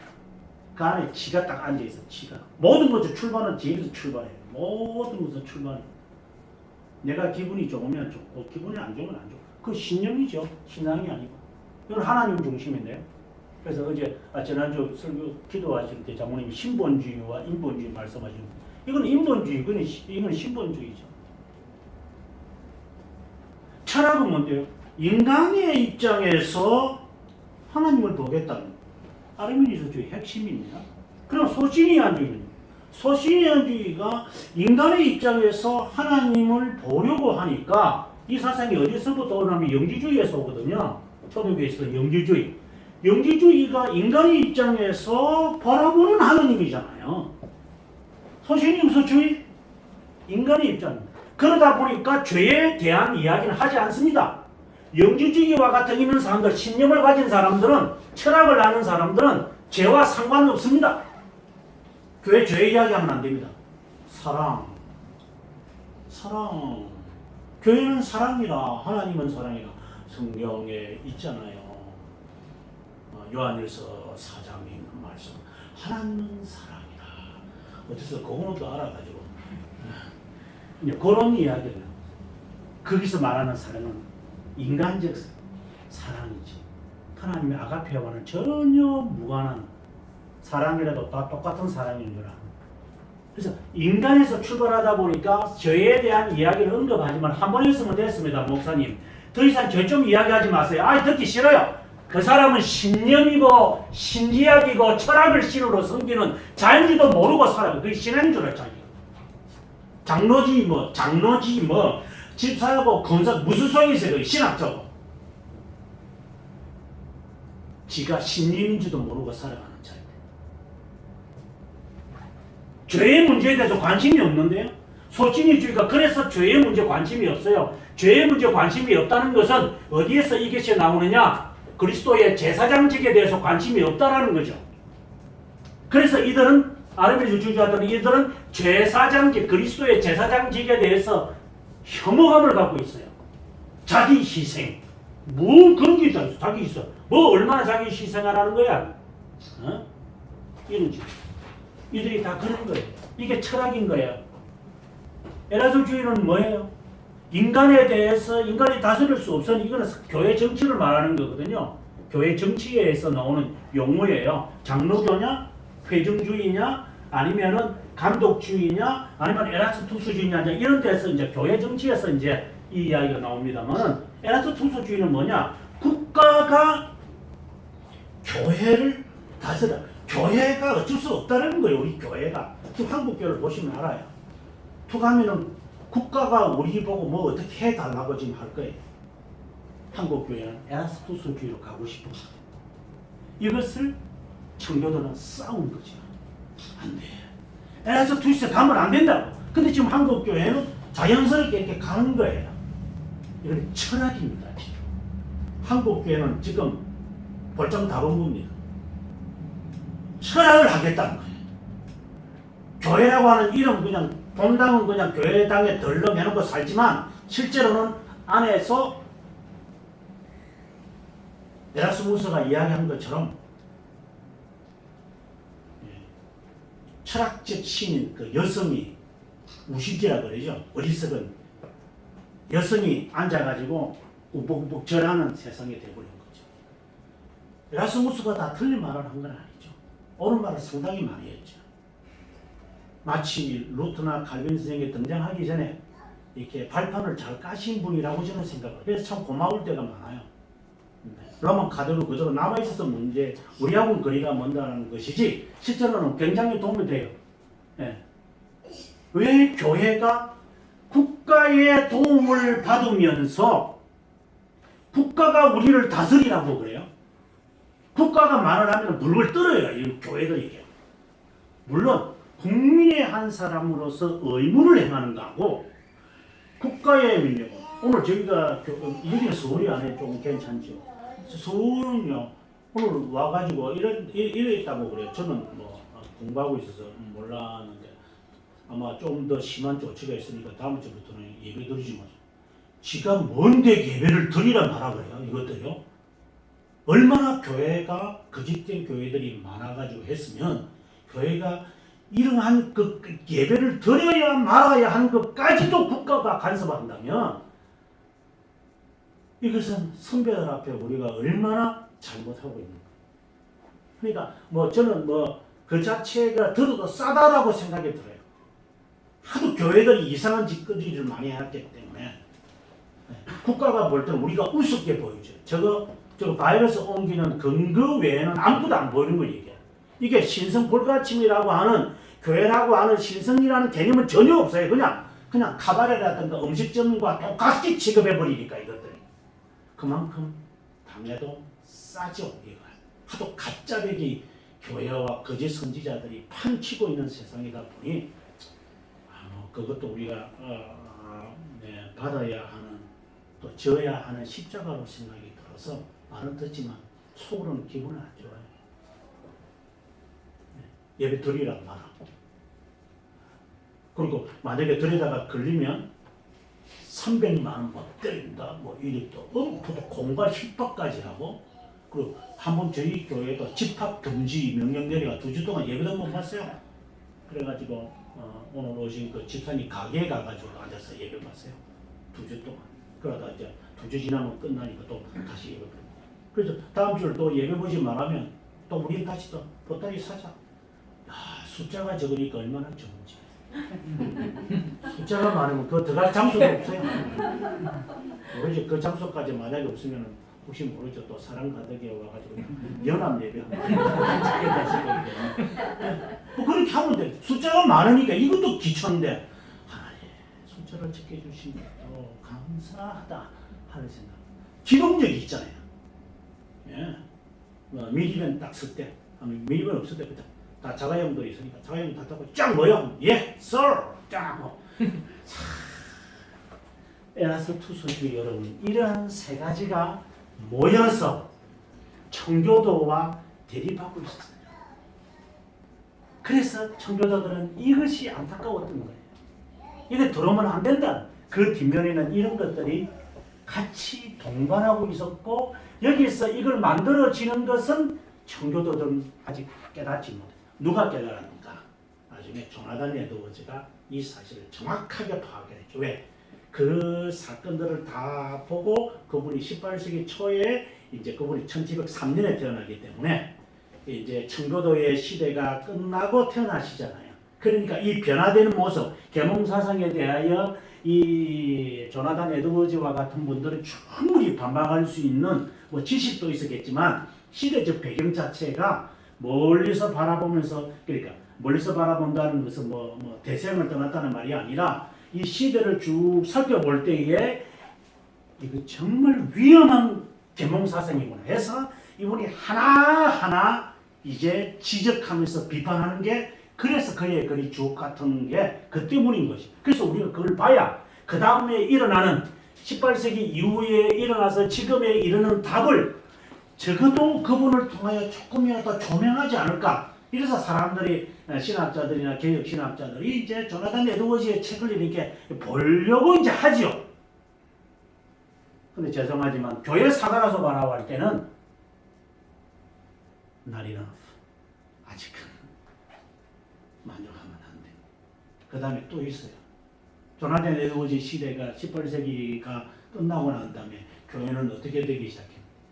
분열로 일어나는 거예요. 정신없이 분열. 장로교 쪼개집니다. 그리고 감리교 쪼개집니다. 그 다음에 뭐 침례교 쪼개집니다. 교단들이 다 쪼개지기 시작하고 그 다음에 개혁교회가 또 여러분 아다시피 막 교회에서 배우면 나오지만 네덜란드 교회가 쪼개집니다. 네. 그 다음에 뭐 스코틀랜드 교회들이 막 쪼개집니다. 그냥 산산조각들이 납니다. 왜 그런 일이 생길까요? 우리에게는 그런 일이 안 생길까요? 생기죠. 제가 지금 말하고 싶은 건 여기다 지금 들어가지도 않았지만 이런 철학적인 이런 사상들이 있어서 인간을 바라보게 될 때에 인간을 하나님의 관점으로 보게 하는 것이 아니라 인간의 관점으로 보게 만들기 때문에 인간을 바라보게 될 때도 이렇게 흘러오는 이 관점으로 보다 보면 항상 그 중심이 뭐냐? 휴먼 빙이 인간이에요. 인간. 그러나 인간을 바라보게 될 때에는 하나님의 관점에서 보기 시작해야 돼요. 그것이 바로 창조 시대의 인간의 상태가 뭘까 살피셔야 돼요. 그리고 난 다음에 이 상태가 어떻게 변해져서 타락하게 되어졌던 상태는 어떤 상태였던가? 그러면 중생이 되어졌다면 어떤 상태로 지금 우리가 있다는 것인가? 하나, 둘, 셋. 이 세 단계로 인간을 이해하게. 나라는 종교도 마찬가지예요. 내가 예수 믿기 전에 하나님이 나라는 이 존재를 이미 아담을 통하여 이미 알려주셨는데 그러한 상태와 타락과 그리고 주님이 나를 부르셔서 하나님의 자녀를 삼으셨을 때에 나의 이 상황이 나중에는 영광의 상태로 가겠지만 어떻게 바뀌어지게 될까요? 우리가 볼 때는 이 두 가지밖에 없으니 이제 이 두 개는 이제 이걸 이제 잊어버려야 되겠죠. 이거는 뭐 잊어버린다기보다는 우리의 주제에서 조금 이제 멀어지는데 이제 어쨌든 이제 여기서 창조시에서 이제 타락 후의 모습이 나오긴 나오지만 지금 우리가 직감하는 것은 이거잖아요. 이 두 가지거든요. 이 두 가지에서 우리는 늘 왔다 갔다를 하는 거죠. 그러면 타락 후 중생 전의 나의 모습에 가장 두드러진 두 가지가 있죠.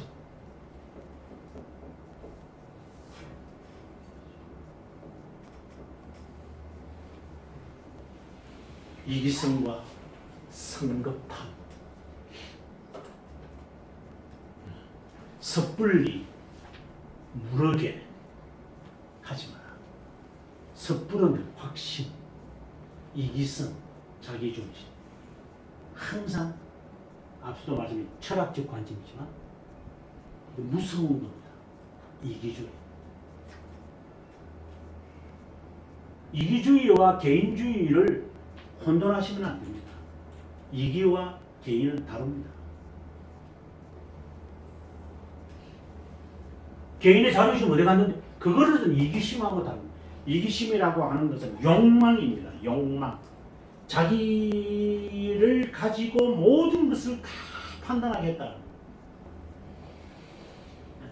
자기의 중심에서 모든 것을 느끼겠다는 거예요.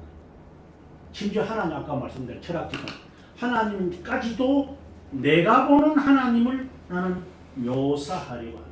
그래서 성경을 보게 될 때에 앞서 말씀드린 대로 성경을 보게 될 때에 하나님이 말씀하시는 측면과 내 인간이 선지자나 사도들이 표현한 고백의 입장을 두 개를 바라봐야만 한다.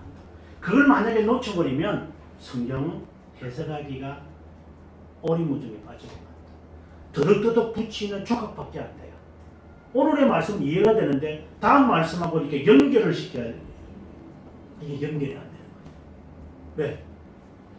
다 넉마주의들처럼 이렇게 전부 다 조각조각으로 만들어 놨기 때문에 이게 총합이 안 되는 거예요. 예를 들어서 여러분도 아마 여기에 교회 오시기 전에 다른 교회에서 다들 신앙생활을 하셨어요.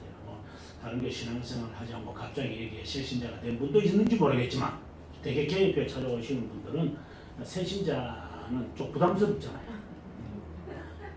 네. 그런데 새신자가 차라리 새신자가 좋은 것 같아요.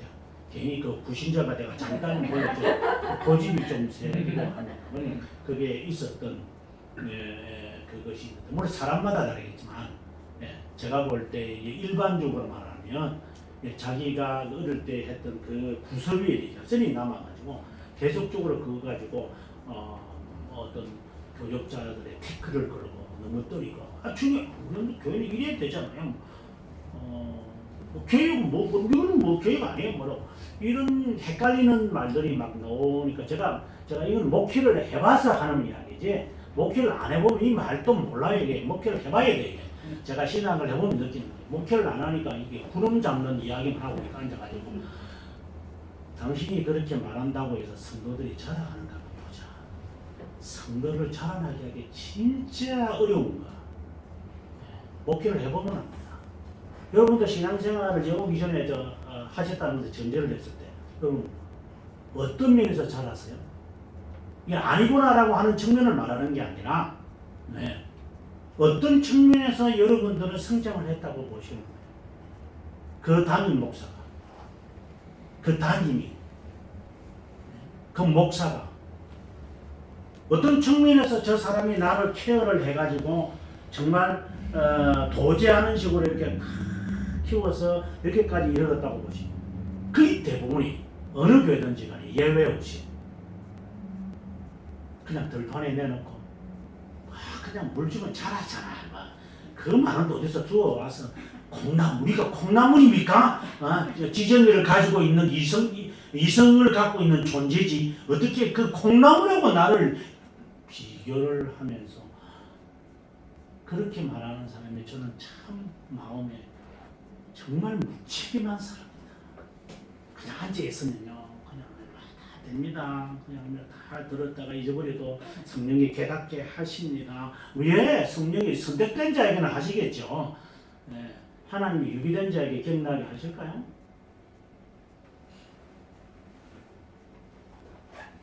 자기 중심으로 이루어가면 안 됩니다.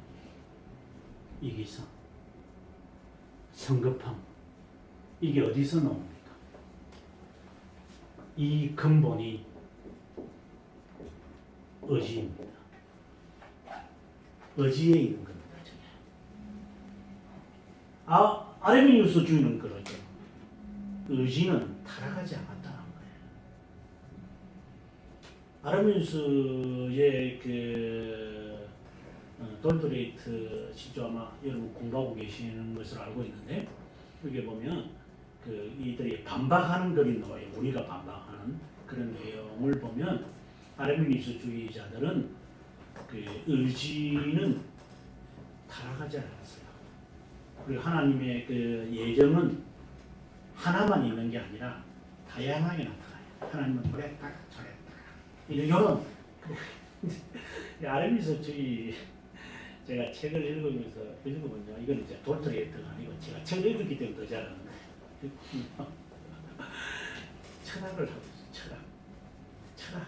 그래서 제가 철학을 모르면 이해가 되지만 철학을 알고 나니까 정말 철학 공부하는 게 힘들었어요. 제가 왜 이 신학자가 앉아가지고 철학 공부하고 있는지 이해가 안 될 정도로. 철학 공부를 했을 때 비로소 이 아르미니스주의가 아까도 이런 것을 명쾌하게 제가 이해하게 할 수 있었지. 이게 무슨 거구나. 그래서 철학을 공부를 했을 때 내 모습이 잘 보이는구나. 청교도가 그렇게 훌륭하다라고 하는 이유도 철학을 계몽사상을 공부해 보니까 이들이 보이는구나. 요 못된 애들이 보이기 시작하는구나. 제가 한국 교회를 잘 보려면 제가 미국에서 오래 살다가 왔기 때문에 한국 교회가 그만큼 제가 잘 보인 거예요. 지난주에도 잠깐 그 말하고 오늘도 잠깐 제가 힌트를 드렸지만 저는 한국 교회에 와가지고 깜짝 놀란 부분들이 상당히 많아요. 네. 도대체 어떤 일이 있었던 거야? 물론 제 중심의 이야기입니다. 내가 한국을 떠난 이 10여 년 동안 도대체 한국에 무슨 일이 생겼는 거야? 아까 말했던 대로 왜 갑자기 어느 날 이게 족보도 없는 게 만들어졌을까? 그래서 제가 물었어요. 순복음 다니시는 집사님인데 집사님 자기도 모르겠대. 모르는 걸 하세요? 그러면요, 집사님 이제 여기 교회 오시기 시작을 하셨는데 아직 등록을 안 했습니다. 그 담임 목사님한테 가서 3박 전에 어디 있었나 하는지 물어보세요. 소수로 물어보거라. 그러니까 자기가 그 다음 주에 와가지고 자기가 알아냈대요. 어디 알았느냐? 이사야의 어린 말씀에 보니까 주님을 이렇게 세 번 부르면 이런 말이 있는 것 같아. 아, 주님을 세 번 거론하는 게 주여 삼창하고 무슨 관계가 있는 건지 모르겠지만 이해가 안 되는 부분. 이걸 만들어 놓는 세상으로 바뀌어진 것을 제가 보고 한국교를 좀 더 깨닫게 되었죠. 이 안에 만약에 제가 있었다면 그만큼 더 자세하게 제가 몰랐을 거예요. 예, 제가 영국에 살면서, 미국에 살면서, 남아공에 살면서 제가 이 한국교회를 멀리 떨어져서 개혁교회라고 하는 것을 구경을 해봤고, 개혁교회가 이런 거구나. 이 애들이 개혁교회를 이렇게 하고 있구나를 바라보면서 한국교회에 우리가 지향해야 될 개혁교회는 뭔가를 비로소 조금 이제 감을 잡기 시작을 했죠. 처음에는 이상해서 저가요. 처음에 개혁교회를 갔는데 미국에 너무 재미없는 거예요. 기도합시다 하면 저보다 쫙 소리 지르는데 제가 출발할 때만 해도 실제로는 개혁교회가 그렇게 유행하지 않았어요. 지금 개혁교회를 하시는 분들이 다 저보다 뭐 한두 살 많고 이런 분들이지 뭐 저보다 한참 많은 이런 분들이 아니에요. 다 여러분들이 아는 개혁 뭐 1세대는 아니지만 2세대 시간 제너레이션으로서 그때 저희들이 바라볼 때에 뭐 개혁 뭐 이럴 때 뭐 제가 총신에 제가 다닌 사람이니까 총신에서 개혁주의는 들어봐도 개혁 신학이라는 단어는 들어본 적이 없고 개혁하는 사람도 없었고, 네. 그 개념 자체가 저에게는 살짝 없었댔죠. 그 청교도라는 이름 외에는 뭐 개혁 교회가 뭐라고 하는 정확한 개념 자체가 지금은 살짝 없었던 거죠. 그래서 이제 미국에 가서 이제 카브넌트라고 하는 학교를 다니면서 이제 개혁교회라고 하는 이 개념이 이제 저에게 싹 들어오기 시작합니다. 그 전에는 개혁교회 제 자체 한국교회 실제로 그런 교회가 거의 드물었고 거의 없었고 뭐 지금도 마찬가지지만 그때는 뭐 더했죠. 그러기 때문에 근데 한국교회 와서 보니까 이게 완전히 판세가 달라져. 제가 왜 그 말을 했냐면 하나님이 우리의 이 의지라고 하는 이 관점을 아르미니스 주의가 너무나도 이상하게 말하고 있다라고 하는 거예요. 의지는 타락하지 않았다. 그러면 뭔데 그러면? 그냥 넘어졌다. 장애물이라고. 거기 넘어졌다. 상처받은 거예요. 그러면 요거 장애물이라고 그래요. 그들은 장애. 이 장애물을 그냥 치료하면 의지는 되살아난다. 그런가요? 의지가 죽은 건데요. 이거는 불가능해요. 전적으로 타락한 거예요. 이거는 무능한 거예요. 무능력한 거예요. 이 이기성이 성급함이 잘 드러나는 모습들이요. 이제 이것을 하나님이 바꾸셔서 결국은 우리를 중생시키는 거잖아요. 결국 그러니 이 변화된 내 의지가 다른 그 인간의 상태에 남아 있는 인간의 여러 가지의 그 기능들과 얼마나 싸우겠어요.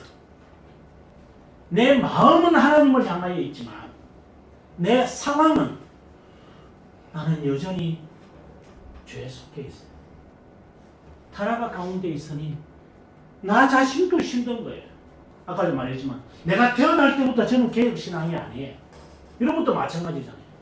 이게 오기 전까지는 개혁신앙을 사모했는지 모르지만 개혁에 대한 신앙을 훈련을 받아본 적이 없을 거예요. 그럼 여기서 여러분 훈련 받으실 거잖아요. 여러분 아마 충돌이 일어날 거예요. 그때마다 죽여줘야 돼요.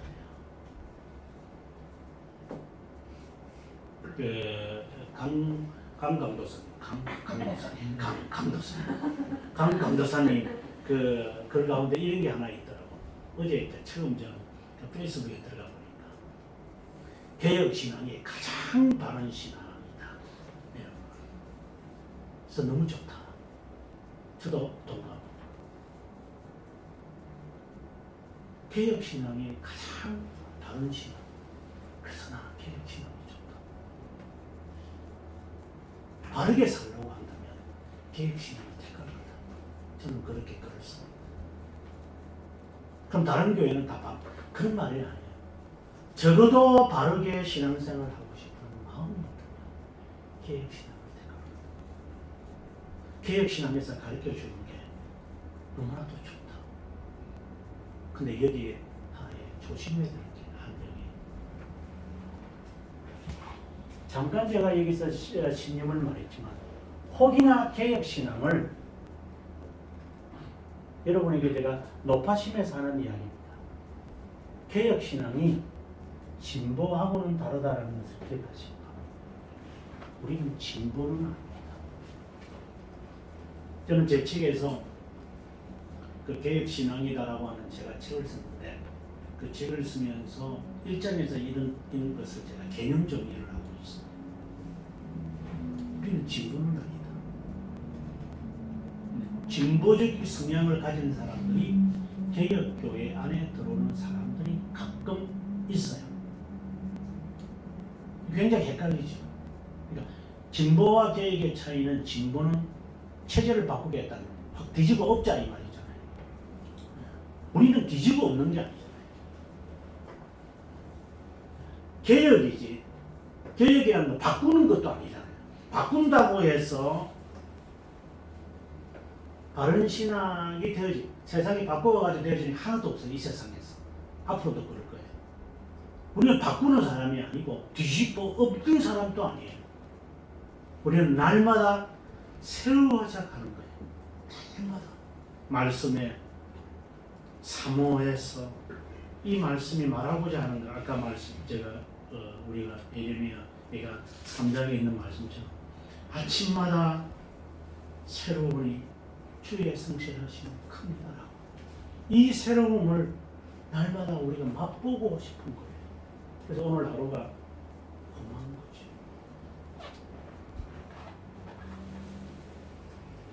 거죠. 두 지식의 이야기에서 제가 하나님의 관점과 인간의 관점을 우리가 변화되기 전과 변화 후에 이 관점을 우리가 보면서 이 두 지식이 확대되면 좋겠다. 그 다음에 마지막으로 삶에 대해서도 우리가 한번 봅시다. 기독교의 삶은 이중적 삶이라고 그러는데, 하나는 지상의 삶이 있고 하나는 천국의 삶을 우리는 두 가지가 다 갖고 삽니다. 근데 이게 힘들어요. 칼빈 선생은 이렇게 말을 해요. 지상의 삶을 경시할 수 있어라. 다른 말로 한다면 무시할 수 있어라. 천국을 항상 묵상해라. 이것이 우리의 삶의 이 인간에 대한 지식에서 우리가 살아가는 이것이에요. 아마 제가 여기 두 번 와서 제가 느끼는 건데, 여러분 10계명을 암송하시면서 제 4계명을, 다른 거는 중간에 있는 거는 다 빼는데 꼭 이 4계명은 여세 동안은 심선 내보던 일을 했는데 이걸 다 하시더라고요. 그래서 제가 두 번을 하면서 어떤 생각이 드냐면, 우리 목사님께서, 이건 제 생각입니다. 그냥 틀릴 수 있습니다. 주일 성수를 굉장히 중요시 하시는구나. 저도 그렇게 생각합니다. 저는 성도들을 어떻게 훈련시키냐면, 주일날 본교회에서 예배 안 드리고 저 다른 데서 예배 드리면 집사집 뺏어버립니다. 아이 목사님 제가 저 순천이 뭐 어쩌다고 비행기 타고 오면 되는 거지. 아이고 그 뭐 하나님은 그 교회, 그럼 당신 왜 이 교회 다녀? 그 교회 다녀오라. 집이 어딜지도 모르고 사업 때문에 제가 여기 내려와서 제가 그 주일날에도 사업하는 거야. 제가 월요일날 미팅. 그럼 왔다가 내려가. 주의를 지키는 것을 아주 우습게 여기는 사람들. 바쁘면 언제든지 캔슬할 수 있고, 꼭 집에 인사하러 가면 또 주일날 그 오후에 올라와요 또. 주일날 오전에 뭐하고 있다가 가까운 교회 간다는 지가 안 가봐야 하나, 인제 가서 해봐야 알지. 어떻게 그렇게 희미하게 주일 주의를 지키려고 하는 것입니다. 우리가 소교리나 대교리나 하이델베르그도 그렇지만 온종일 지키라고 했어요. 힘든데 여기에 10계명에도 보면은 아주 강하게 읽으시던데 내 남종이나 내 여종이나 내 가축이나 정말 이게 무슨 말씀 아니에요? 그죠? 네 아들이나 네 딸이나 니나 오늘 제가 강조를 했습니다만 이게 얼마나 어려워요. 이게요. 사과하시는 분들이요. 직장생활 보통 미팅이 주일날 많으니까 얼마나 힘들겠어요.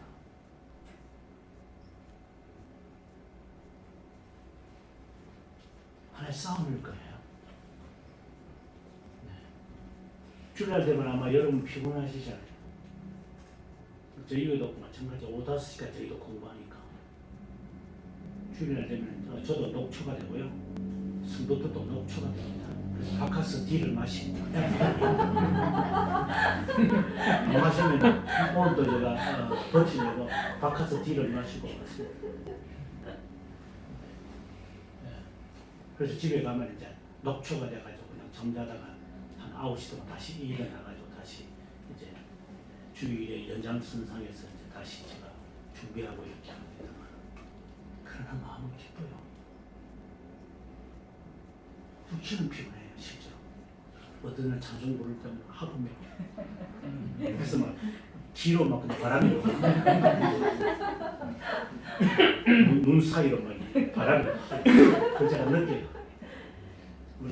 우리 강목사님 얼마나 힘차게 부르냐. 진짜 이렇게 힘차게 부르면 저는 교회들마다 진짜 많은 교회를 다녀보지만 이렇게 힘차게 찬송 부르면 진짜 드뭅니다. 우렁차잖아요. 듣는 사람이 그냥 우리는 찬송 안 불러도 돼. 찬송이 이와 동문 하나 지금 있습니다. 이런 식 너무 고마워요. 그러나 오늘 하루를 지켰다는 만족을 제가 가지려는 게 아니라 하나님 육체는 참 피곤합니다. 실제로 그렇고 또 내일 또 걱정이 되고 하지만 하나님 기쁨 경지할 수 있어서 지상의 일 이것도 훈련이라면 감사합니다. 그리고 토요일 날 저는 이렇게 이야기합니다. 이 이야기가 나왔으니까 그 이야기도 자연스럽게 나옵니다. 토요일 날 주일 날 새벽까지 지일을 하다가 주일 되면 꼬박꼬박 잠자는 사람들. 그러니까 주일 날 예배는 와야 되겠고 그리고 지일은 있고 그러니까 주일 날 새벽까지 하다가 막 아침에 그냥 막 이렇게 찌고 바르고 와가지고 교회 예배 드리는 사람들이 꽤 있을 거란 교회들마다. 그래 그것도 교회 지키기 위해서 어쨌든 예배는 봐야 되니까. 토요일 날은 주일 예배 보기 위한 준비 작업하라고 시간을 줘놨더만 앉아가지고 실컷 지일하고 있다가 바쁘니까 주일날 그래서 빨리 빨리 가야 됩니다. 지금 몸이 아주 안 좋습니다. 그런 행동을 해놨으니까. 주일을 지키기 위해서 준비하라면 준비하겠죠. 그렇다면 기독교인의 삶이 얼마나 긴장된 삶입니까? 저는 굉장히 긴장의 삶이에요. 그 시간 하나하나를 촉박하게 아주 긴요하게 플러스 마이너스를 잘 이렇게 재면서 살아가는 피곤해요. 제가 굉장히 피곤한 사람이거든요. 시간을 이렇게 잘라내는 걸 보면. 하지만 그것을 잘라내어서 하나님께 정말 편하게 들을 수 있다면 하나님 그게 제가 해야 할 일이라고 생각을 합니다. 나는 그렇게 힘들게 시간을 이렇게 보내지만 하나님 앞에 들을 수 있는 시간을 넉넉하게 할 수 있다면 이것이 지상에서의 신앙 훈련입니다. 마치 밖에 나가서 열심히 돈을 벌기 위해서 직장생활을 하고 사업을 하다가 교회 일을 하기 위해서는 애들 보고 야, 뭐 내년까지 실업고 난 다음에 내가 사줄게 이렇게 미루면서 교회 일을 하자면 그거 제가 할게요. 그거 할게요. 그 옆에 는 아들 아빠 우리는 너는 좀 이따가 먹을 때 먹고. 하지만 이것이 하나님 것이라고 하는 것을 아이에게 인식이 될 수 있다면 이것이 나의 신앙이다. 얼마나 고마워요. 이렇게 할 수 있다는 자체가 억지로가 아니라 그 마음이 그렇게 되어졌다는 이 자체가 이 이중적인 삶이지만 이 긴장 속에 있다는 것이 너무나도 고마운 거예요. 이 삶에서 언젠가 이것이 자유하는 삶, 하늘의 삶으로 바뀌어질 것을 기대하면서 오늘 긴장으로 사니 이거야말로 세상 말로 말하면 땡잡는 거죠. 끝으로 저는 이제 항상 집사람한테 미안한 게 참 있는데 이제 말만 이렇게 실제로 또 행동 들어가면 또 안 미안하죠. 그래서 제 마음은 이제 미안해. 그게 뭐냐면 많이는 아니고 하나가 뭐냐면 저는 연애는 다른 사람하고 결혼은 집사람하고 했고 이게 집사람이 말할 때마다 저를 이제 굉장히 화살을 도전하는데 집사람하고는 앉아가지고 그날 결혼합시다 이래가지고 그날 만나가지고 그날 한 7시간 위에 결혼합시다 이래가지고 결혼할 사람이니까 연인은 실컷 다른 자매들하고 아주 못된 형제 가운데 하나죠 제가. 그래서 그 말을 잘 안 하죠 제가. 재밌었겠어요 가만히 있어 그게 됐고 하면 그 다음에 이제 그 다음 말이 이제 35년째 사니까 그 정도의 말은 알아듣거든. 근데 그 말을 제가 하려고 하는 게 아니라 제가 한 35년 살면서 제 부부 관계를 점점 정리하고 있어요. 앞으로 이제 결혼할 사람도 있고 결혼하고 지금 살아가시는 분도 계시겠죠. 부부 관계에서 긴장을 놓쳐버리면 큰일 나겠구나 이런 생각이 들어요. 긴장. 항상 긴장을 해야 돼요. 남성들이 일반적으로 아주 못한 생각을 갖는 게 연애할 때는 긴장을 했다가 결혼하고 나면 지가 어디 거기 있어 집에 있겠지. 그게 참 나쁜 생각이구나. 제가 외국 생활에서 배웠던 것 가운데 하나가 조금이라도 남성이 여성에게 사랑의 표현을 안 하면 이혼이 되거든요. 특별히 다른 죄를 7개를 범해서 이혼이 끄이 되는 것이 아니라 관심을 안 가지면 이혼이 법정에 하나의 항목이 되는 거예요. 그래 세상 법이겠죠. 이게 항상 긴장이구나. 그래서 이 남편이 여성에 대한 그 긴장이라는 거 이루만 알 수 있어요. 어디까지 가냐면 아내도 직장 오고 나도 직장 오는데 남편도 일은 집에 와서 누가 다 하느냐? 남자가 다 해요. 제가 우리 집 옆집에 사는 그 친구도 그 여성은 앉아가지고 커피 꼴짝꼴짝 마시고 남자가 음식 다 하고 고기 굽고 앞치마 해가지고 그러니까 롬 먹어가지고 이렇게 잔디 깎고 이거 다 해서 그럼 여성은 여성에서 그것만 하면 안 되는데요. 그럼 왜 너만 하느냐? 아내는 한 번도 청소 안 하냐니까. 왜 아내가 그걸 시켜야 되느냐? 내가 즐거워서 하는데. 저게 즐거움인가? 나는 저건 노동으로 생각하는데. 생각하는데 그들의 삶은 긴장인가? 아내에 대한 총긴장. 그렇다고 아내가 멸시하고 이런 것이 아니라 아내가 해야 할 일을 아내가 해요. 실제로 제가 그냥 한 단면도만 이야기했었고, 그러니까 이 두 사람의 관계가 항상 긴장. 왜 우리는 하나님 앞에서 긴장하지 않아야만 할까? 오늘도 하나님 긴장하면서 살아야 되지 않나? 인간관계에서 긴장을 빼버리면 그 다음부터는 막자가 묻는 밖에 없어요. 그래서 교회 성도들 가운데서 이렇게 긴장을 풀면요, 이게 죄들을 짓습니다. 저는 많이 봤습니다. 항상 그 긴장이라는 것은 마치 이 중력의 힘에 의해서 들어가지도 않고 나오지도 않으면서 계속적으로 평행성을 유지하면서 그 거리 안에는 안 들어오면서 그걸 지키가면서 사는 게 이게 긴장이잖아요. 그래서 자석이 N과 N극이 서로 만나지 않도록 그 거리 안에는 안 들어가려고 밀어내고 이게 긴장이잖아요. 왜 성도들 사이에 긴장은 없어야 될까? 우리 개걸등 떼고 한번 이야기할까? 어떻게 교회가 그럴 수 있을까? 하나님과의 나와의 관계에서 하나님 저 아들이죠. 저 자녀잖아요. 그리고 이제 천국 보장받았으니까 됐죠. 어떻게 그렇게 말할 수 있을까? 그게 두렵고 떨림이라고 하는 단어가 그게 해당될까?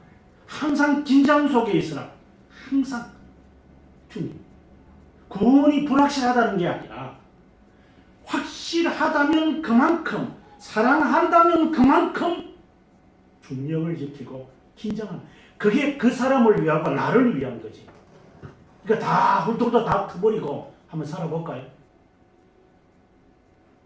교회가 망하려면 교회에 보면 개그등 떼고 이야기할 때가 있거든요. 뭐 우리 교회는 이런 교회는 우리 교회는 안 그랬겠지만 보통 교회에 이제 이렇게 당회에 제가 이렇게 가보면 장로님들 기분 나쁠 때는 목사님 제 자녀가 목사님하고 동기입니다. 이 말이 뭔 말이에요?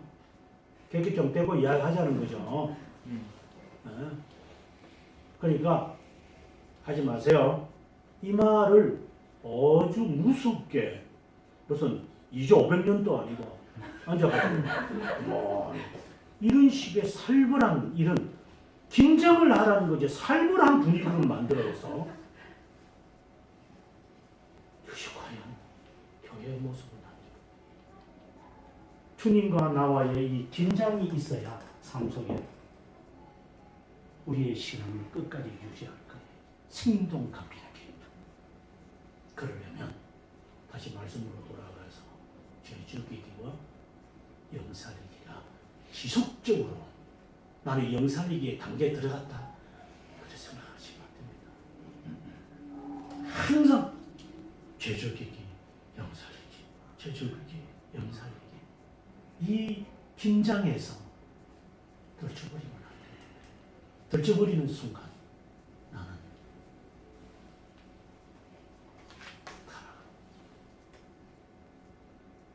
제가 한번 기도하고 하나님, 이 지상에 많은 목회자들이 있고 그리스도의 이름을 내세우고 간판을 내는 교회들이 있지만 정말 말씀대로 살고 싶어서 하나님 앞에 부들부들 떨면서 살고 싶어. 정답 없고 정든 것을 뒤로 하고 조그맣고 가파르고 작은 교회의 한자리에 모여서 주님의 뜻을 이루려 합니다. 목회하시는 목사님에게 용기 잃지 않도록 아론과 홀과 같은 장인 세우셔서니 서로 의지하고 밀어주고 당기고 함께 그리스도에게까지 지어갈 수 있도록 또 훌처럼 안소지 교사님을 또한 세우셨습니다.